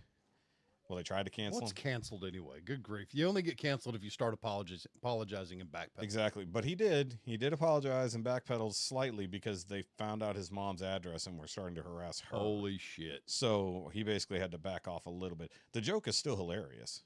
And I'll screw that at that time. It's about time to go to war. Yeah, but you can only do so much when weirdos start showing up at your mom's house because you said a joke to other black people. For real. It's like he's a black dude who made a joke about a black dude to black people. Mm-hmm. It's like, huh, weird. It's like you'd think you wouldn't be that upset about it all these years later. Right. Oh, now we sound racist as hell. Either way. Look, I got particular feelings about a criminal dying and then being turned into a fucking martyr. I agree that police brutality is bad, but the dude was not a saint. Yeah. He was a criminal who died doing criminal things, unfortunately. Do gangster shit, win gangster prizes, you know? Basically, that's exactly what happened. Speaking of gangster shit, I want to talk about what's been going on with gangs in other cities in this fucking country. I've been not paying attention. Fill me in. Talk to me. I have some experience working with working a little gang intelligence. Yeah, so Venezuelan migrants coming into the U.S. and quote-unquote taking over small chunks of cities. So, and this one particular one, it's Tren de Agua or something like that. Okay. It's train of agua, not water agua, but it's like a special an actual place. Either way, Yeah, water train. yeah, basically water train. So the first story came out of Colorado. Apparently, it started last year, according to my research. But it's like this rundown, shitty fucking apartment complex that's like falling the fuck apart. And apparently, they started moving in. I guess the city said, like, look, we got, I think it said 40,000 fucking immigrants from fucking, think about that. 40,000 Venezuelans suddenly show up at Aurora, Colorado. That's weird. Yeah. Either way. So it looked like they basically, some NGOs basically like set them up in these shitty apartments. And then apparently the gangs kind of started taking over and potentially were taking people's rent. And the company that owns the place is based out of fucking New York, so they know nothing about nothing. But I think part of the problem came up that people were like, hey, these people took our fucking money for the rent. Did you get it? Mm-hmm. They're like, no. So in theory, possibly some people might be getting evicted because the rent never made it to their people. Yeah. And they are shitty rundown places. There's like roaches, rats, walls falling apart, water doesn't work, sewer doesn't work. Fucking below fucking projects level apartments. And this gang seems to have set up some residency there. Now, it's been a little bit overblown in the media, but then also very underplayed in the media. Like, it is a problem, but they said it wasn't happening at all. And then then some other people said, no, it's definitely fucking happening, and it's causing a problem in our life. Yeah. And then they said, well, it's not that fucking bad. It's not great, but it's not bad. And who cares? It's a shitty apartment complex that apparently now is like, I don't know, being something like, I forgot. I saw a new update on what's going on with the complex itself. Like it got shut down or something. And then it's actually 3 apartment complexes actually owned, but also completely taken over, seemingly. But the biggest news came up when a very similar thing started happening in Chicago last week. Same gang, same large, not same, Which but gang did they say? I told you. That's a Venezuelan gang. The Train d'Agua. Oh, okay. That's the I name thought of that was the name of the town. No, it's a gang. That's a gang. That's why it's in Spanish. Okay. But apparently, they're also doing something very similar up in Chicago, which, good luck. Like, try that shit on the southwest side of Chicago and see how far you fucking get. Right. It's like, you know, they call it Chirac for a reason. That's literally the way it is. But apparently, it's happening in some places. Actually, from what I saw, it might even be the same company of apartments. Really? Might be. That's not suspicious at all. Well, once again, Suspicious. when these NGOs get involved, they're just like, hey, we're just going to pay this one complex. What's to an NGO? Non-government organization. Ah. So people who are like, hey, we're going to take care. Let's see, a lot of this illegal immigration stuff that's being handled when people manage to get across the border is being funded and controlled by NGOs. That's the main issue. So people who aren't involved with the actual people who are supposed to control our border or immigration have jumped in, bureaucrats effectively, and they are now pushing people in different places. But you're talking if however many tens of thousands of people directly from Venezuela ended up in Colorado, it's like, that's odd. Like an actual like community. Why can't they go back to dropping them off in front of Kamala Harris's house? They did that. That too. was funny. Well, that's Texas does that, and or Florida. But that's directly state run. Oh, no, it's trafficking. Well, I mean, the U.S. government was already trafficking people in the middle of the fucking night on airplanes secretly and Right. using. Never mind. I don't want to get into it. Go knock on her door. She'll help you. They did. And they did, they drop them off in Martha's Vineyard to piss them off. Too. Oh, yeah. That was great. Yeah, drop them off in front of Obama's house. One of them. Pick one of their houses and drop them off in front. Bernie Sanders, too. Yeah, White we House. don't have the infrastructure to handle it. Yeah, no shit. Neither do we. Isn't that weird? Yeah. So either way, the point being, even if this gang is taking over small chunks of cities, which is not a good thing, question is, if they know this is a fucking gang from South America, why the fuck are they allowing them in? Yeah, where's the strike team? They're, You know? I mean, they don't even have, I mean, they said they're not going to deport them because this is a fucking, these are sanctuary cities they're sending them to.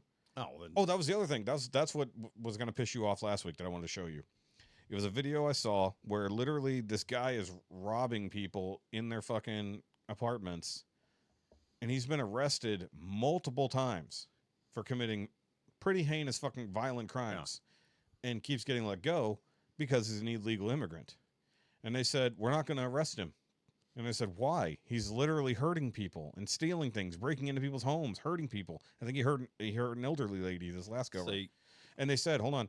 They said, this is a sanctuary city. We can't do anything. Is that California? No, it wasn't. Oh, good. But it's a sanctuary city. Let them flood it. Let them burn those places to the ground. So this is the problem. They say it's a sanctuary city, so they can't do anything about the illegal immigrants committing crimes. I was like, that's on not them. what this means. Your government officials, your local government officials need to change laws and start making a change. Exactly. That's on them. Yes. But it's just like to refuse to do your job. And they're like, well, we can't call ICE on him because this is a sanctuary city.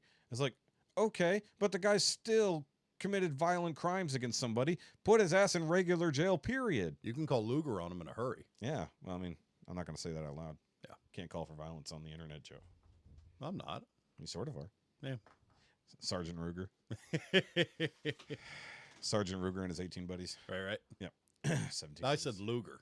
Luger. Yeah. You said Ruger. I said Luger. Whatever. Huh? Put a turbo on it. Yeah. Put a turbo on it, which I think might be the name of that episode. But either way, no, I just saw that. And this is what drives me fucking up the wall. And also, I know people who are semi-legitimate, not totally illegal, but semi-legitimate immigrants who fucking hate this because it ruins all the work they're trying to do to become real people in America. Sorry, citizens. Sorry, I didn't mean to say it that way. And you get millions, if not hundreds of thousands, whatever numbers you want to believe, of illegals coming over the fucking border, being shipped out to whatever city, given thousands of dollars. Apparently, the shit in California got shut down, so they're no longer going to just give illegal immigrants $150,000 towards a house. Really? Yeah, apparently that got blocked, even though Gavin Newsom was pushing it. Thank God. It's like, yes, hey, how about we just give them a home? Literally. It's like, because it wasn't going to be a loan for $150,000. They were going to give them $150,000 to put towards buying a house. Just give them the money. I mean, but you and I can't go buy fucking property and build a house right now. Well, I mean, if you have property, but still. I got property, and I still can't build a house. Maybe next year. Maybe. Why do you think I'm working 2 jobs, working nonstop? Yeah, I understand. Praying, but we can get enough to get a house built. Yeah. So it is just, the whole point is they've flooded our fucking system with millions of people who don't belong here. There are so many better alternatives they could do, even if they're still going to allow those immigrants to come over. Yeah. Start work programs. Get them building homes for other illegals. Get them doing something. No. Get them out. Well, put them to fucking Mexico. Yes, that's in an ideal world, but man, if no, Gavin that's in the 2019 world. Yeah, if we did Gavin this. Newsom's going to be an idiot, yeah, at least put him to work. I mean, and look, I am never one for big government because there is so much wrong in California. There's so much wrong in almost every state in this country. All the public cleanup, everything they could be doing to basically pay back, or they're spending hundreds of millions on people who don't belong here, who will just and letting for granted, and letting normal people die in the streets of whatever crazy zombie drug is running through California right now. 22. Yep, 22. Yeah, that should be taken care of before all the immigrants, everything else. 22 veterans a day are dying. I wasn't even referring to the veterans. I'm talking about just normal everyday people who are on whatever this trank drug is that is taken over the streets. Trank? Is it a cocktail? It's some kind of crazy cocktail of drugs that basically turns you into a fucking zombie. You just sit on the street. Oh my God. And stare at the fucking concrete. Go look these fucking videos up. I think it's called Trank. I could be wrong, but it is everywhere in California. I see videos like this all the fucking time. They said, what the fuck has happened to California? They're walking down Rodeo Drive, and there's literal fucking people are just... You think that's been engineered? Yeah. Kind of 100%. Like a mass chemical restraint? I don't know about a restraint, but basically they get real people to give up their lives to go live on the streets, and then they give their homes to illegals. Not in the literal sense, but that's the process that's happening. You know, they just did whoever's... Oh, so what, they'll foreclose on a home and then just all family to move in? Yeah. Oh, fuck. That kind of shit. But these they'll just give these a home, tiny little 2-bedroom, 1-baths going for $500,000. or actually $1 million. Yeah. Yeah. So but it's insane. The amount of inflation driven purely by California is crazy. So what I was going to say was, I'm rarely for big government, but if a certain person gets into office, they need to push an executive order to end all sanctuary cities across the fucking nation. And that there'll be so much pushback against that from those cities. It'll be ridiculous. Fuck them. Yeah, I know. Cool. No federal funding for anything, period. Yep, I like it. Because you cannot have a welfare state and mass immigration. Yeah. It cannot happen. That is how your country ends. Ask Rome. Yep. Ask Greece. Ask everything in fucking Eastern Europe right now. Mm-hmm. Ask fucking London how that works. Europe has been overrun by mass immigration from fucking Northern Africa and parts of Asia and the fucking Middle East. All the terrorist countries that people are fleeing, there are legitimate immigration that are fleeing for fucking things. And then there's people who are terrorists who are using that to get into these countries to commit acts of terror. Yeah.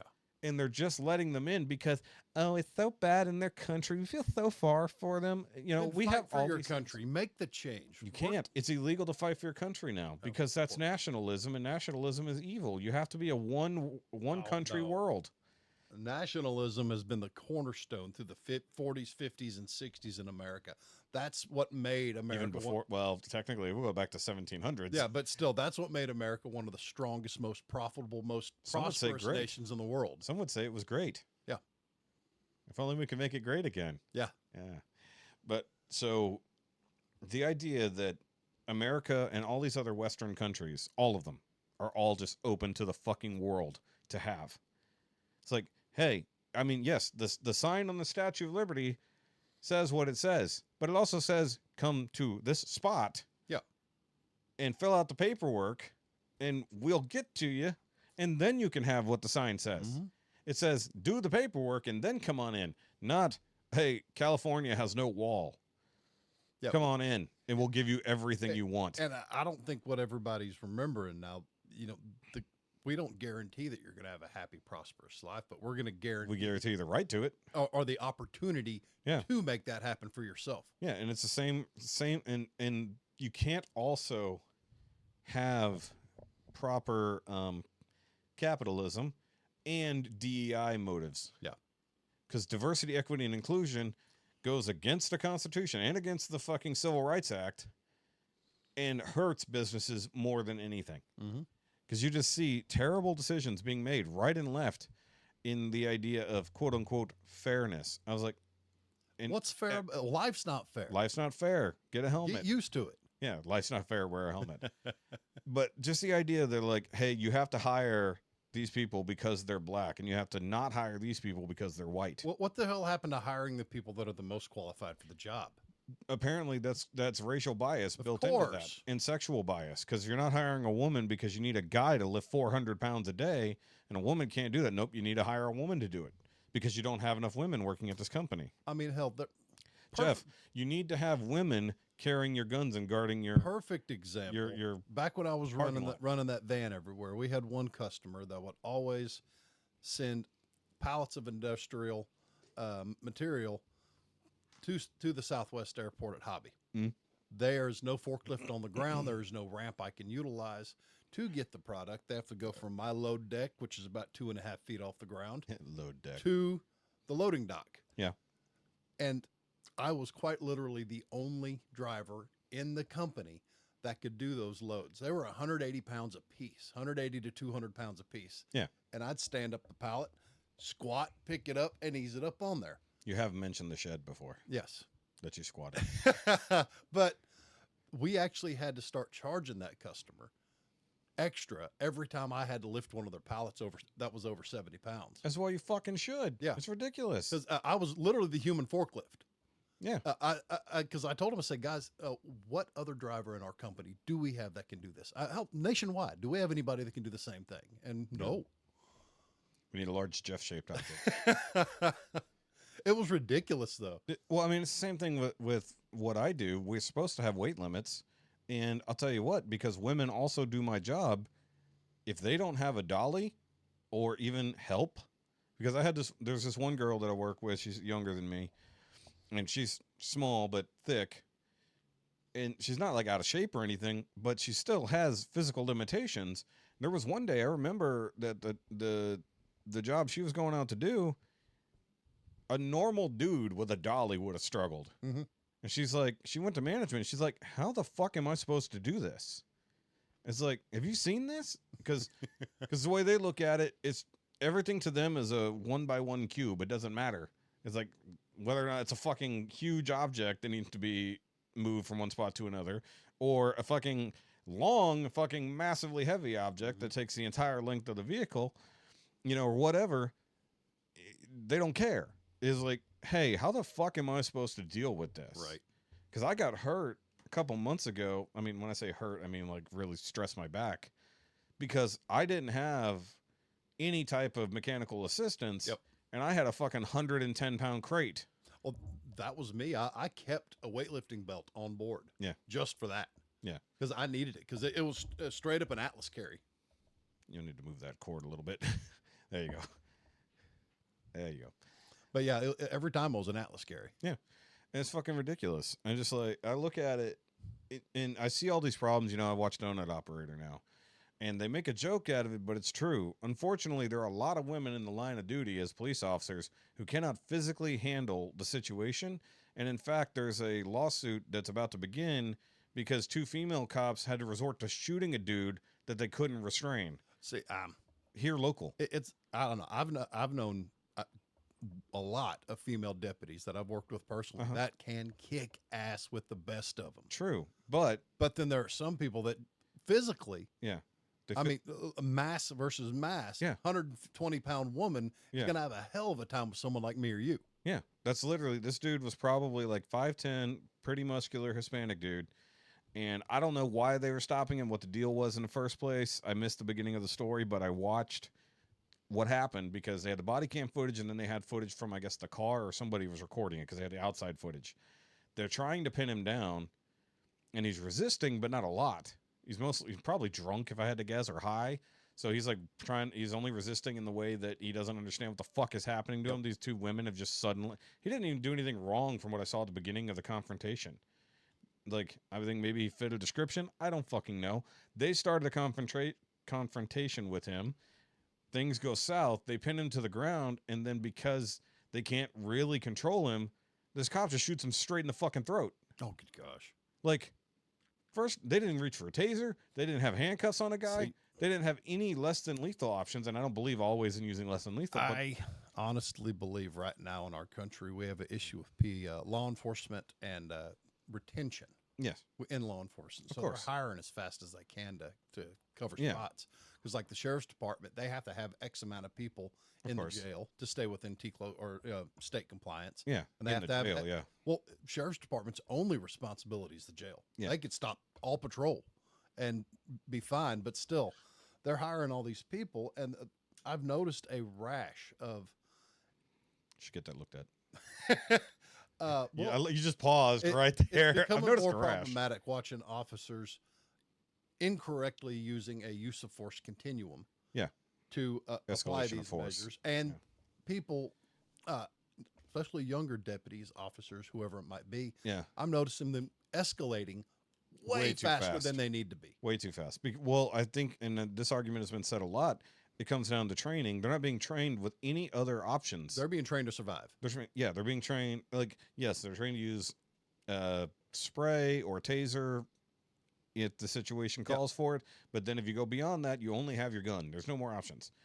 I agree that you should train these guys on how to restrain people properly without ending up with the person dying. Yeah, I'll throw that back out there. I've talked about a use of force continuum before, Yeah. right? It's basically it's a step. It's a ladder. It's a ladder. Yeah. And it basically states that you are allowed or should use one step above the force Whatever that's they being have, used yes. against you. Yeah. And man, going straight to a gun and shooting them in the throat, that's skipping a That's lot what of it strut. looked. Well, they put the blur on there, but I'm pretty sure she's still on top of the dude. And I swear to God, I will be wrong if I'm wrong. I swear she takes out her gun, puts it right at his fucking chest, and fires. Hell. I'm just like, it's like, and yes, he was being difficult, but also, But they that's- can't. Well, hold on, let me tell you what the situation was physically. They got him almost in side control. One's pinning down one arm, the other one's trying to get his leg and his other arm, but there's no way for them to cuff him in this position. At some point, they're going to have to move him to a point that they could cuff him. So, yeah, no matter what, he's being difficult because you can't roll him over and cuff his fucking hands behind him. It's like, and they don't have the physical strength. The two women who are holding him on the ground do not have the strength to deal with it. Hell, a taser would have done the trick. Yeah, but how do you get the taser on him But more importantly, before he grabs you? right now we have the potential to do more harm than good by speculating. Yeah. That's up to their internal investigation. But I'm going with just what the video shows. That's Yeah. for them to decide what happened. True. I didn't say, and I'm not saying any punishment. They are on leave because they killed somebody. Well, that that's automatically standard. happens. That's standard. But the point is, when it comes to women, escalation of force has to be faster, because the only equalizer for a woman against a man committing violence is the gun. Right. A man who can fight another man. and I know even if all you're out of that's- shape, you can fight a fucking I know dude. all that's going to be taken into consideration. Eventually. But the point is that I hate that it's even coming to this. And it's the same nonsense. So we've got illegals causing crimes all over the place. We've got normal people causing crimes all over the fucking place. You have a shortage of cops in a lot of these cities because the fucking defund the police movement, which ended up in, I don't know, more fucking crime, which was hilarious when they admitted this shit the other day. They're like, maybe that was a bad idea. No fucking shit. It was a bad idea to get rid of cops. Defund the politicians is what we need to do. Let's remove police and get rid of the people who are good at it. Also fire people who don't want to get the jab at the same time, and then allow millions of fucking illegals to enter the country, and then you ship them into these cities that no longer have cops to protect them. Yep. It almost sounds like a plan. Where you don't allow your Citizens to keep- defend themselves. Exactly. Yeah, you can't defend yourself.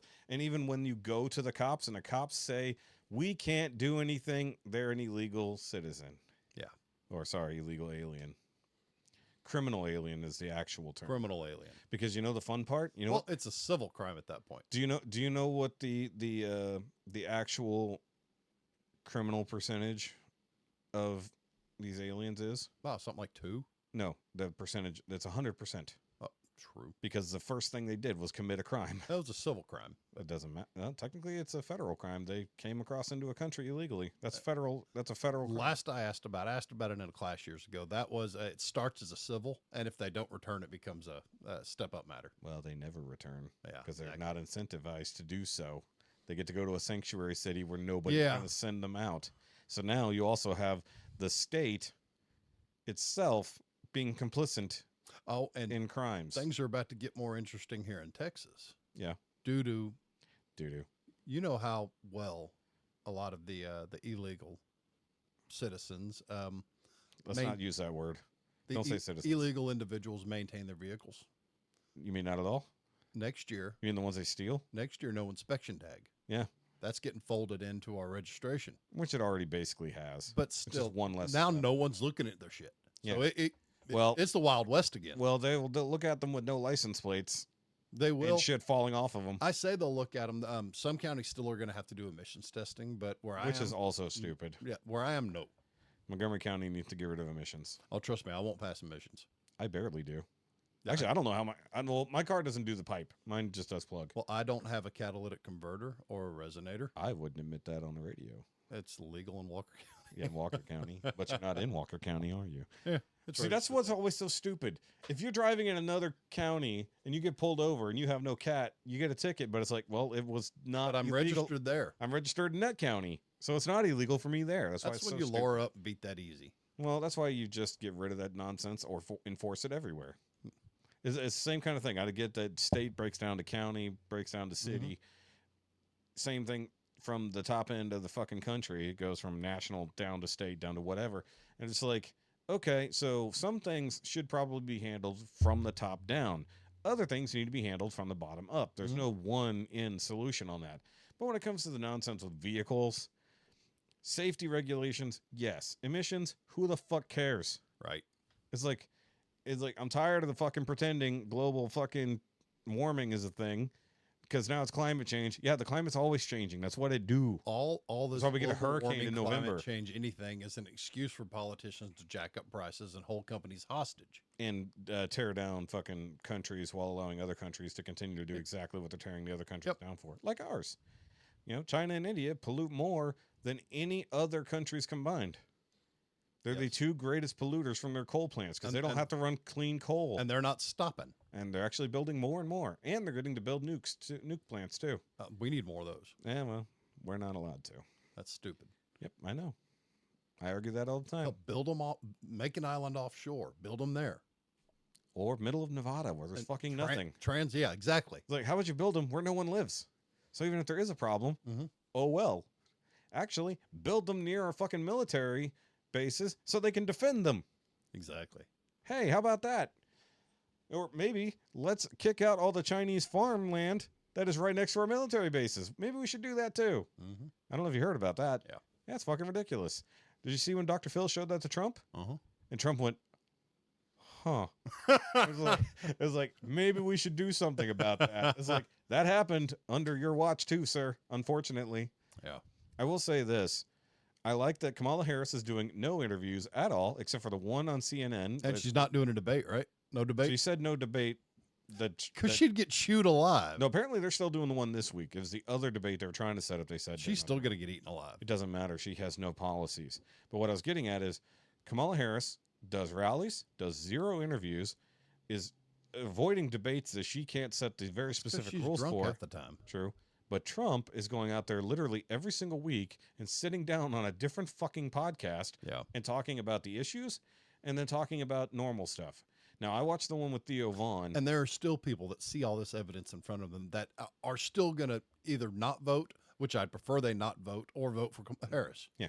Well, all they're doing is voting not Trump. Well, that's the thing. That's all it is. If you Just can't stand vote not Trump. Here's the thing: if you can't stand either candidate, just don't vote. I don't, because that hurts. I don't vote for the same reason that George Carlin said way back when. Yeah. You know, most of the time it's like my vote is pointless. I could just stay home and jerk off. I do because I'm stubborn, and I'm going to continue to be stubborn. Vote local because that's the shit you can control. Vote for the president if you feel like your area is truly in danger of going the other direction. See, I'm still learning my county. I'm still in this county's mindset. Yeah. And I don't know hardly anything about the county I live in now. Yeah. Because you work and do everything else in this county. But also because I didn't work for the sheriff's department in that county. Yeah. So I don't know anybody. Exactly. So the way I see it, like if my vote was truly going to matter in the presidential race, then I would do it. Yeah. I only voted once ever, and that was my first time, and I had no fucking clue what I was doing. Also, if you have no idea what you're doing, don't fucking vote. Yep. Because you don't deserve to vote for anything. It's like if you have no clue what you're voting for, or you're only voting on emotions. Yeah. Now that's the difference between men and women, because the majority of people who will vote for Kamala Harris are white women. That's the problem we're having right now. People are voting with their emotions instead of their brain. That's been since Obama. It's been a long time. That's been since at least 08. Who cares if your feelings get hurt? All Pay of them. attention. Learn what they're about. We're in the new feelings age, course. Josh. So what this is, I think we're doing the cycle thing. So we're going back to the fucking hippie days where feelings are what matter. We're getting stoned out motherfuckers or bored ass motherfuckers who only care about their own selfish feelings and don't care about the rest of the world. Oh, that's the nation right now. We're rampant with narcissism. That's it. The internet age, the current internet age, because the old internet age didn't do this. The new one did. It's the me first movement now. Yeah, it's always me first. Yeah. Me. And it's all about the self-narcissism as we sit here on a podcast talking to ourselves. Yeah, true. Yeah. Or I do live stream. But the thing is like, we're talking to... Yeah, I talk to you. You talk to yourself. I do talk to myself quite a lot, but I also talk to live streams with people, on the Patreon 3 times a month. But the thing is, it's just like, people don't care. People are so stuck in the lies they were told about Trump. There are bad things that he definitely did in the world. He has a bad history in certain things he's done in New York. I can't deny those things. But what's happening to him now, the evidence that is coming out against the people coming after him, should outweigh anything they've accused of him. They need to quit worrying about his personal life and worry about his business acumen. 'Cause But here- when he was president, he ran this country Like a business. like a business, Yeah. and things worked. Because he's a populist. Yeah. He's not a Republican. No, he's a right-leaning libertarian. Well, not even libertarian. He's more Okay, that's liberal. me. He's more liberal. He's because he mostly wants to stay out of the way of people's lives. Yeah, small government. It's like, make your life better from the top, but stay out of the rest of it. Yeah. Which is why people are so mad about this fucking abortion thing. Got rid of Roe versus Wade, and they're like, yeah, because that way you can vote directly for the people that you want to change in your life. The president shouldn't have any control over Yeah, that. that's bringing it to a local. Yeah, make it local. That's the way it should be. I keep seeing these anti-Ted Cruz ads on YouTube. This woman, I was like, I wanted this baby more than anything, but then it was gonna have problems. But then I had to go to a different state to get my health care. It's like, she said life-saving health care. I was like, you mean life-ending? Because you went and had an abortion. It's like, if your baby was going to be stillborn, that absolutely sucks. Don't get me wrong. That's responsibility ending. But here's the thing. Healthcare. That's not an abortion. Yeah. If your baby is going to die no matter what, that's not an abortion. No, that's a mercy. Yeah, it's like that. Don't come at me with that fucking nonsense. Abortions have a purpose. If your baby's going to die or you're going to die, that's a different story. But the way the ad literally states is like, the baby's got complications. It's like, she didn't say anything at all about her going to die. She said, I had to go to another state for life-saving care. Except I'm pretty sure in Texas, that's part of the law. Yeah. It's like, there are places that have banned it outright. Don't get me wrong. Like Oklahoma, 0. No excuses. Nothing. Yeah. And then Colorado, 0 restrictions. Other places, 0 fucking restrictions. I believe that there should be a lot of restrictions, but it should still be possible if necessary. And I believe that there is an actual necessity for these things. Much like any other laws, there are necessities for them. There are limitations to any and all responsibilities and laws that you come across in your fucking daily life. It's like, we're surrounded by fucking laws. We're a nation of laws. Someone once said that. But now we live in a lawless fucking thing. It's like, yeah, we should have a general discussion about these situations, especially if there are heavy topics around this thing, such as illegals coming here and raping and murdering people, or women just wanting to fucking have an abortion because they're inconvenienced by a pregnancy. Yeah. It's like, but then you also have the people who want their lives to be protected from the illegals coming here and raping and killing and committing crimes. And then you have people who are on the other end of that and sadly need to have actual health care, perhaps. It's like, we're not banning all health care.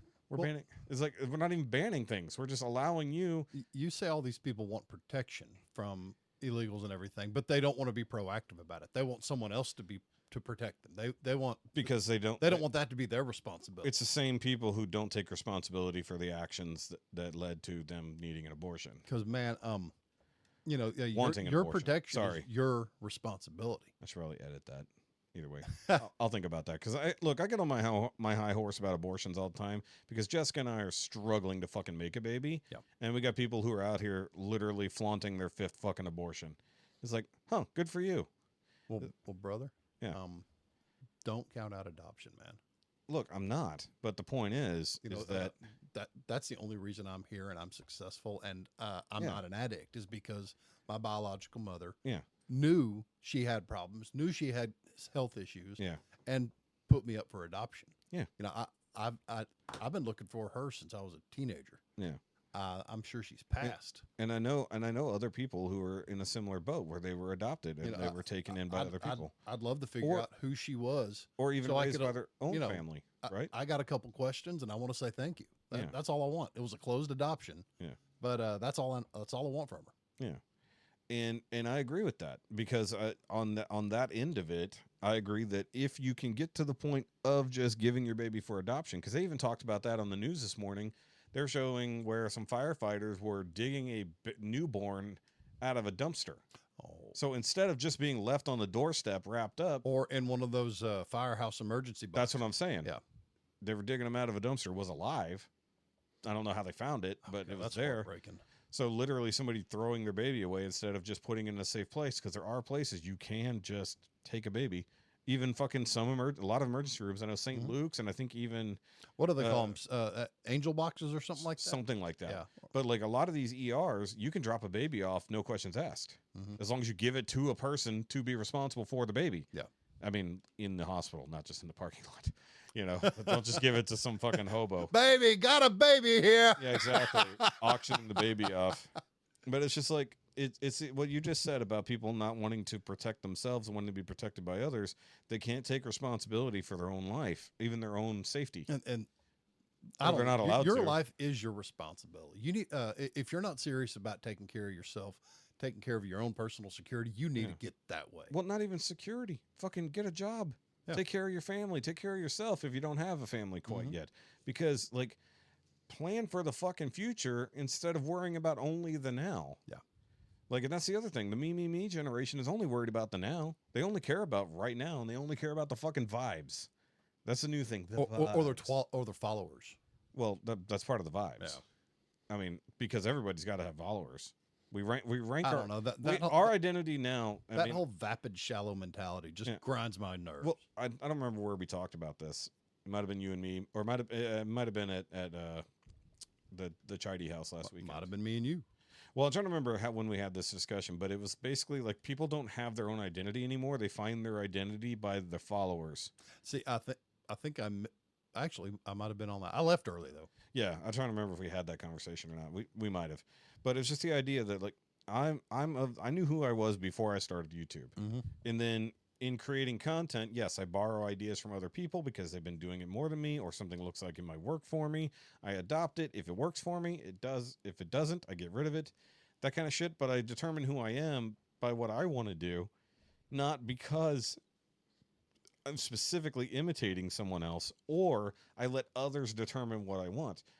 Like, I got into a small argument with one of my followers this weekend because I didn't just, as stupid as it sounds, I didn't want my Friday live stream to be about Home Free. Yeah. They didn't put out a new song, and they haven't for a little bit. So the new rule is, unless Home Free drops a new thing, we don't do Home Free or Home Free connected people. They dropped a new video, but it wasn't a music video. It was a behind-the-scenes video from like 7 fucking years ago. Yeah. That they only just made public to fill out content until they release a real video. They said as much on Facebook. They said, we're going to be dropping some behind-the-scenes stuff or unseen stuff that's usually on Patreon to fill out content for the next couple months until we do whatever. Yeah. And that was the rule. And I said, and I told her, she was mad. She's like, that's not fair. Or she said, that's not right. And I said, one, I set the rules. It's my fucking channel. No, then hit that little X in the top right. Yeah, but you know, she's one of my big supporters and one of my mods. And you know, we get along usually, but I've set the rules. I said, look, it's not a music video, and it's not this other thing. And like, if I was another type of fucking content creator, I would just follow the trend that gets me the most views. Right. Doing Home Free stuff gives me way more views because any other stream I do doesn't get the views, period. Like, I think one from Friday probably... Yeah, like this one. We don't get the views. Well, we get them sometimes, unless YouTube's fucking smashing us down for some reason. But, and I talked about this earlier with Shaun. If I could change my original Shoky Reviews channel to being just this podcast and get anywhere near the views I get on just my bullshit videos that nobody cares about, it would be great. Problem is, my original channel is typecast as a Gundam/Gunpla channel. That's how I was introduced to it. So anything that isn't that doesn't get views. And 2 years ago, I said, I'm done doing this. I was like, that was not long after we met. And we met about 6 months. No, we met a lot longer ago. Okay. I think we've probably known each other close to 3.5 years. Maybe 4. Yeah. We've known each other. We weren't friends yet. We just knew each other. I was far more active at it back then. Yeah. Because that's when I was trying to do double. That was the beginning of COVID. That was 4 years. That's what we bonded over because I had just finished a Gunpla build. Yeah. So that was 2020 because that was COVID times, like when COVID first started. And I needed a new logo made, and my graphic designer quit on me because he's a lefty piece of shit. I can say that now. Back then, I wasn't going to. Why didn't we just look at my wife who was sitting there and tell her to? I talked to her about it. Okay, did she but do anything? I never followed up. Oh, good job. And then I didn't see y'all again for like 7 months. Good job. Actually, I didn't see Amy at all. I only saw you like 7 months later. Yeah, moving Because COVID was in COVID, and then we moved to the farm. yeah. So And once I moved up there, my social life went down the drain. well, the other thing is I ended up creating my own. I just figured out my software. And just did what I could do. I finagled some shit and made my own logo. It's like I was trained as a graphic artist. I just didn't have access to major software. Either way. But my point is, So Photoshop's not expensive. yes, it is. CorelDRAW is great. Yeah. Well, I have my PixArt that I use. Mm-hmm. Either way, the point is, I have that stupid desk over there with a whole bunch of toys on it. Now I make shit for the Patreon. That's pretty much the only place reviews go. Especially anything that's not a build, because I haven't built anything in months. If I could convert a third of my so-called subscribers to watching this show, we could make money. I share the show every fucking week on my channel. I can guarantee you it does not get a single view from the channel. Every time they drop, I've been sharing them on Facebook. Yeah. So you share it. I share it other places. I stopped sharing it in this one Facebook group because I know nobody was fucking listening. And if they want to listen, they know where to fucking find it. I know at least one of my sister-in-laws listens. Yeah. And I've got other people, and you've been doing a good word of mouth spread for it. And I've been sharing it a little bit more on my actual Facebook.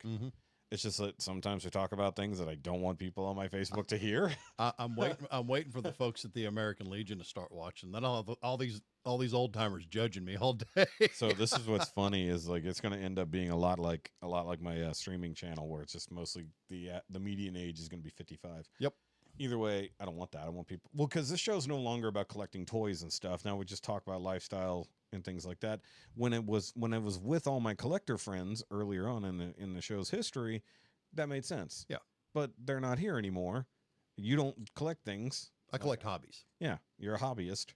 But we can talk about more real life that we didn't do much of then. Hobbyist doing what? Hobbies. Yes, hobbies. I thought about it last night. I actually gave it some thought of why I do so many hobbies. It's mainly just I follow the dopamine. Yeah, you're and ADHD. B, I expand my knowledge base. Yeah.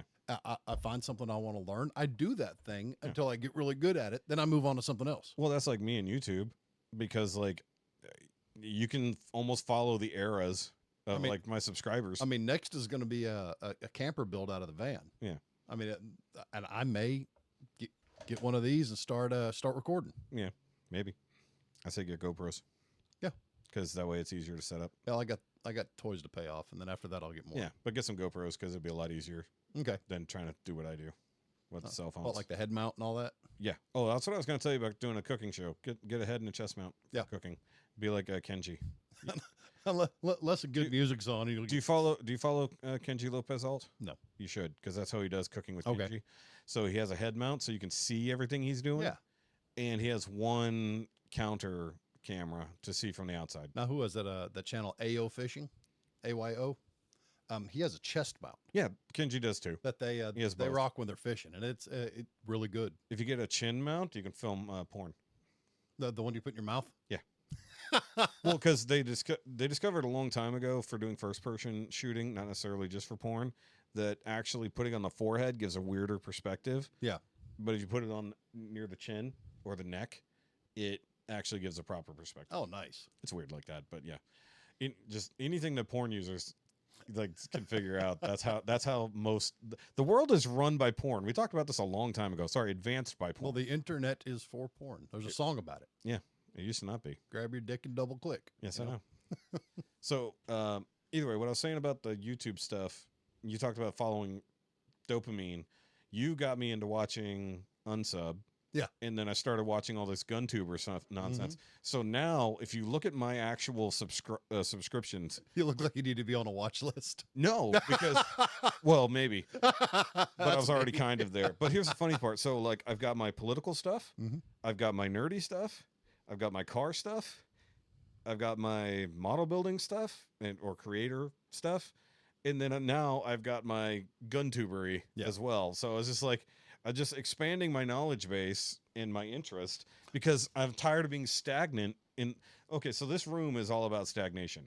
Exactly. That's one of my big keys I've been working on. Stagnation, being stagnant. I had a long talk. Not being stagnant. Not Is what you being mean. stagnant. I'm working on being stagnant. I had a very, very long talk with my stepson last night about Yeah. him being stagnant. He's 29 years old, and he's not in a good place. So he got there about 8 and left around 11. He's 29. Yeah. No, he looks like he's 42. That's why we call him the Cookie Troll. Mm-hmm. But Reminds me of Jamie's brother. But Cookie Troll and I sat down and had a long talk. So we've got a game plan. He's going to start doing the intermittent fasting, and because he's got someone he really cares about that he wants to go possibly go move to, and he just doesn't like himself right now. Move to? Yeah, he's going to move. Oh, you mean literally? Yeah. Okay, sorry. I thought you meant that like theoretically. I'm like, wait. But move anyway, forward with? he was basically given an ultimatum. Oh, Told to get your that's- shit together. Or I'm moving on. I mean, I don't always agree with the use of ultimatums, but when in somebody this- needs a kick in the ass, the problem is Well- it the fifth kick in the ass or the first? From her first. Okay, that's good then. If it's a fifth, then no. I've been Just let banging it that go. drum for 10 years now. Yeah. But, But I'm just saying, like, if but he's finally starting to listen. He Yeah. got where I was 3 or 4 years ago, where he absolutely hates who he is. Yeah. And he hates looking in the mirror. Yeah. It's time. He I think he's ready to put in the work. I mean, if you notice, I got rid of all the mirrors in the house. Yes. I'm just kidding. And for a second there, you thought, wait a minute, I looked in the mirror earlier. You're like, no, you didn't. No, I didn't. It's a smart mirror. The illusion of a mirror. It's a smart mirror. It doesn't show fat But anymore. anyway, that stagnation is the detriment to good. It really is. I mean, yeah. I mean, like, there's one thing with being Comfortable. there's comfortable and contentment in a positive way, then but there's then stagnant. there's stagnation, which is not moving Where you forward. don't do anything new. Yeah. It's the same routine over and over and over. And, Now, and- I spoke last week about my wife finally moving again. Yeah. With her writing the book. I'm so I proud. mean, technically, she's sitting still a lot. but still, I'm so she's proud of moving her for doing something in the broader new. sense, she's moving She forward. broke the years long, Excuse me. years long ritual of just doing nothing, and I'm tickled with her. And what was it? 3 weeks? She's gone from 0 to Play with that. something 50,000. Just don't cut anything. Just play with that instead of the. Okay. Yeah. Just do this. Exactly. That's exactly the face I made last week. Now have that on camera. But anyway, I'm proud of her. She's Yeah. doing well. Yeah. No, that is good. Yes. And because, I mean, as somebody who's been in all the ruts you can possibly be in, especially like I've often referred to this room as a monument to my loneliness, but it is also a model of my stagnation, except for the fact that it's not as stagnant as it used to be because I'm not surrounded by the Gundams anymore. Now my collection has been evolving in the last year and a half. So like the Power Rangers stuff right there is effectively dead because that collection literally stopped. Okay, bye-bye. I can't get any more. They're literally gone. The statues here have grown to a degree. I know there's a lot of random shit on there right now. But then like the NECA Ninja Turtle stuff, the fucking dinosaur stuff, because these are new collections and ever expanding, it's no longer as stagnant and I can have fun with it. Plus I want to build proper dioramas for these things. Like that's why I didn't get rid of the foam, right? And then I have I'll bring the full. I'm gonna have to go back and watch Dinosaurs again. Dinosaurs is a great It was fucking great. show. The ending was sick. Yes, it is. So, and then all the things behind me here, since I had the details but nothing in it but empty boxes, I came up with an idea of what do I want to put in there. So I just started fucking figuring that out. Same thing with the Transformers. But it also came down to going back to the YouTube identity. I was so fucking tired of being typecast as the Gundam person. And I wanted to do Transformers. I wanted to do other shit. And so I started doing that. And then it never paid off in the same way. But because the audience wants me to stay in this little box, a model box particularly, and I'm just like, I don't want that. And you guys aren't moving along with me. You want me to stay stagnant in this thing that I don't want to do anymore. And so that's one reason like I got out of it because I didn't want my identity to be set by the audience. Right. I want the audience to move with me, and they didn't. Even when I started the reaction channel, only a couple people moved over with me, and then I gained a new audience over there. And even here, there's still some of that audience along with, I don't know, randoms. Oh, we're still ever changing. We're going to evolve. You reached out to me earlier this year or you reached out to everybody earlier. I put out an open call. Looking for one, and I just sit back. Hell, I can bullshit with the best of them. Yeah. I mean, half the time you have no idea what we're even talking about. No, I don't, and it's fun. Yeah. Oh, I learn things that I forget. yes, you definitely do. But there is a new movie I wouldn't mind seeing. I just started seeing ads for it yesterday, and it looks cool. It said "Don't Let Go." It's a horror movie with. Yeah, I don't do Harry horror. But- I'm not a horror fan. I don't think it's not like. I mean, I like some horror. It looks like it's going to be some psychological thriller because just by watching it, I also go, "Is this really happening, or is this woman going crazy?" Yeah. So that's one reason I want to watch it. But either way, it's just like I liked branching out into doing new things like movie reviews. Even, and I mentioned it earlier, I did an in the kitchen video, which is my unboxing videos. Mhm. I haven't done one in months because nobody fucking watches them. Maybe like I joked with Shaun. I said I just filmed an in the kitchen video. I'm gonna edit it, get it uploaded, and see if more than 25 people watch it. Right. Because I doubt it. If it is, it's gonna be like 27. Still beat my number, but but the point is, I even mentioned in the videos, like, because nobody watches these, nobody knows the stuff that's going on in the Patreon. Mm-hmm. Nobody knows that I have 10 times as many reviews of things in the last year on the Patreon than I put out on fucking YouTube. It's like for the people who want to watch it, like Louis. Louis doesn't watch everything. When he gets caught up, he'll watch all the fucking toy reviews and stuff that I put up when he gets a chance. But also doing the fucking, what I now call Shoky's Kitchen, my cooking video, which I'm still fucking editing the next section because it's hard. Takes a minute, huh? Well, the first 2 segments, I'm using 2 cameras, so I have to edit back and forth between the cameras. I think when I start doing it, if I start cooking in the kitchen like that, I think between shots, before and after, I'm going to look at the clock. So they'll basically give me a timestamp. Well, you don't need that You don't? No. No, okay. because your camera has that. Okay. If you're filming on 2 separate cameras at the same time, you do and then you're locked in. Okay. And then as long as you don't do what I did and pause one camera but not the other, Yeah. you don't end up with a problem because when I start the smoker, I put one of the cameras outside and I leave the other one in the kitchen so I can continue prep and talk into the camera. But I put the smoker in the corner of the video so we can see what's going on because I talk about when it, once you fire it up, it hits that initial smoke point where it really blows out a fuckload of smoke. So I wanted to be able to show that. Oh, that's on startup. Yeah. They get super smoky on Yeah. startup. Yeah, And after once it starts drafting, it thins out. Yeah, so that's what I wanted to show in case anybody had never done it with a pellet smoker before. So I wanted to make sure that was on camera. So I've got to the point where I put the meat in the smoker and then I came back in to do some other stuff. The next chunk of the video is figuring out how to make the rice patties. So that's another 2 camera setup. Okay. So I'm going to have to fucking do it again. But what I figured out, what I started doing, because the initial edit, I was like, okay, this is fine. And I went, but I'm cutting back and forth. So what I did was actually, in a couple spots where it made sense, I just shrunk the one image into the corner and left the main shot up. It's because like a lot of times I'm talking to the camera, but I'm looking at the meat on the other camera. And I'm like, so I'm missing some of those moments. So that's when I went back and I went, let me just, and it looks a little bit more interesting. But I didn't do it for every shot, just did it for a lot of the shots I could manage it. So it's a new situation, but it's something that it was a challenge, something I'd never done. It's akin to a vlog, but trying to be somewhat educational in what I'm doing instead of just talking about the thing I've done and never showing it. Now I'm showing and talking and working out the science of the thing as I'm doing it. Oh, trust me. Next time I cook the dish I made last night, I'm probably going to video it, do the whole marinade and everything set up. It's going to take a couple days to shoot. Yeah, But once it goes together, it's fast, it's awesome, it's good. Yeah. See, the hard part is what filming well, which is not the easiest thing to do, and then also being able to talk to the camera. Because just because you can talk doesn't mean you can talk to camera. Right. It's not always the same thing. It's something I've had to learn. A lot of people, And we talk about YouTube a lot on this. A lot of people actually script it out. And you can tell the people that are scripted after. and the people that are really in the moment and really have their stuff together and can think fast enough to get ahead of their actions and have it make sense. Yeah.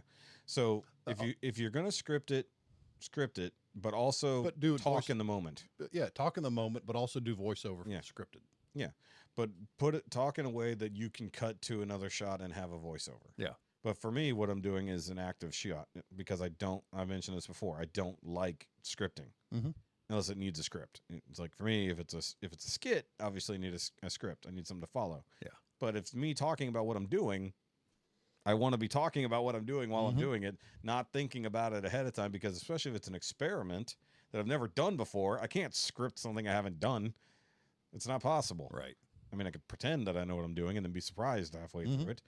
Like, it's like, I can't script that the fucking meat got really tough in that one corner, which, by the way, I told you earlier, I got another picanha. Actually, I could possibly, if I got the standalone burners, I could possibly film at the apartment because we have the big island, very well lit. Yeah, it's probably very similar or similar layout to here, but not the same. Yeah. Yeah. Yeah, that's what I would do if I was going to do it that way. I would use the island for it. Okay, then, yeah, I'll come to you with all that stuff. I'm definitely going to need help learning to edit and all that. Lots of GoPros. Well, I've got a badass laptop, so it's plenty powerful enough to do everything I need. Yeah. So yeah, lots of GoPros. Lots of GoPros. Like I said, one good camera and lots of GoPros. I'm gonna get 3. Yeah, get three GoPros, which is about $900 to $1,200 depending. There's a lot of people selling older generation GoPros because they're upgrading, so you can catch them on Marketplace. Well, I think I'm gonna try to grab some of the better ones because if I intend on yes, but you can get good filming, without being new. Filming with my building out the van and all that stuff, I'm gonna need the steady option and all the other Well, I mean, better options. that's what tripods are for. Well, if it's up my fucking head. Well, yeah, but you can do. They have video stabilization built in. I mean, I'm a tripod, but that's for a different reason. It's called a prosthetic. Either way, I think we've talked on long enough here. I think we have. I need to get back to Bandit. He's at the apartment by himself. Yeah, but I also got to edit this week's episode. Nice. Have fun. So, you know what I've remembered yesterday while we were, so we took the day off yesterday. Like, we didn't go to church. We didn't do fuck all because I was dead. I didn't even talk about last week. It was what I call a making men day. So that's what it was for me. Because last week kicked my ass at work. I'm not going to go into all the details, but like physically kicked my ass. It was a very bad week. But you didn't have to work for one of the days. You showed up. Yeah, and the other 3 days were fucking hell. Oh gosh. Yeah, I mean it was really fucking. I'll wait till bad. Wednesday, Thursday, Bubba. No, you're not gonna have a good day. It's a bad day regardless. I'm gonna be grinning. I'm gonna be loving life. Nah, I don't. I think it dimmed a little bit. I think it's every time you play with that. That makes no sense. Either way, no, that might have been just a regular electricity. Yeah, because I know I mentioned this before. This room is wired into the bathroom. Mm-hmm. Either way, no, it was a really bad week at work. I was physically and mentally fucking exhausted. So we didn't go to church. We didn't do anything yesterday. We slept a good bit of the day. I made breakfast, which was awesome. nice. I smoked the bacon out I had there. breakfast today. It was great. Yeah, breakfast is always good. Biscuits But and but gravy. the thing is like we got the laundry done. We actually did put it away for once, which we're really bad at here. It's like, hey, let me move this basket of clothes so you can sit, and then let me find the one spot on the couch that also isn't covered in clothes. Isn't broken. Yeah, well, no, there's no parts of the couch that aren't broken. But I realized at like 7:30 last night. I was like, oh yeah, tomorrow's Monday, and I haven't even begun to edit the fucking podcast. Yeah. It needs to go out Monday. So I come in here. I was like, I didn't even say anything to Jessica. I just like came in here after washing something in the kitchen. I don't know what I did. I think I put the pizza away or something.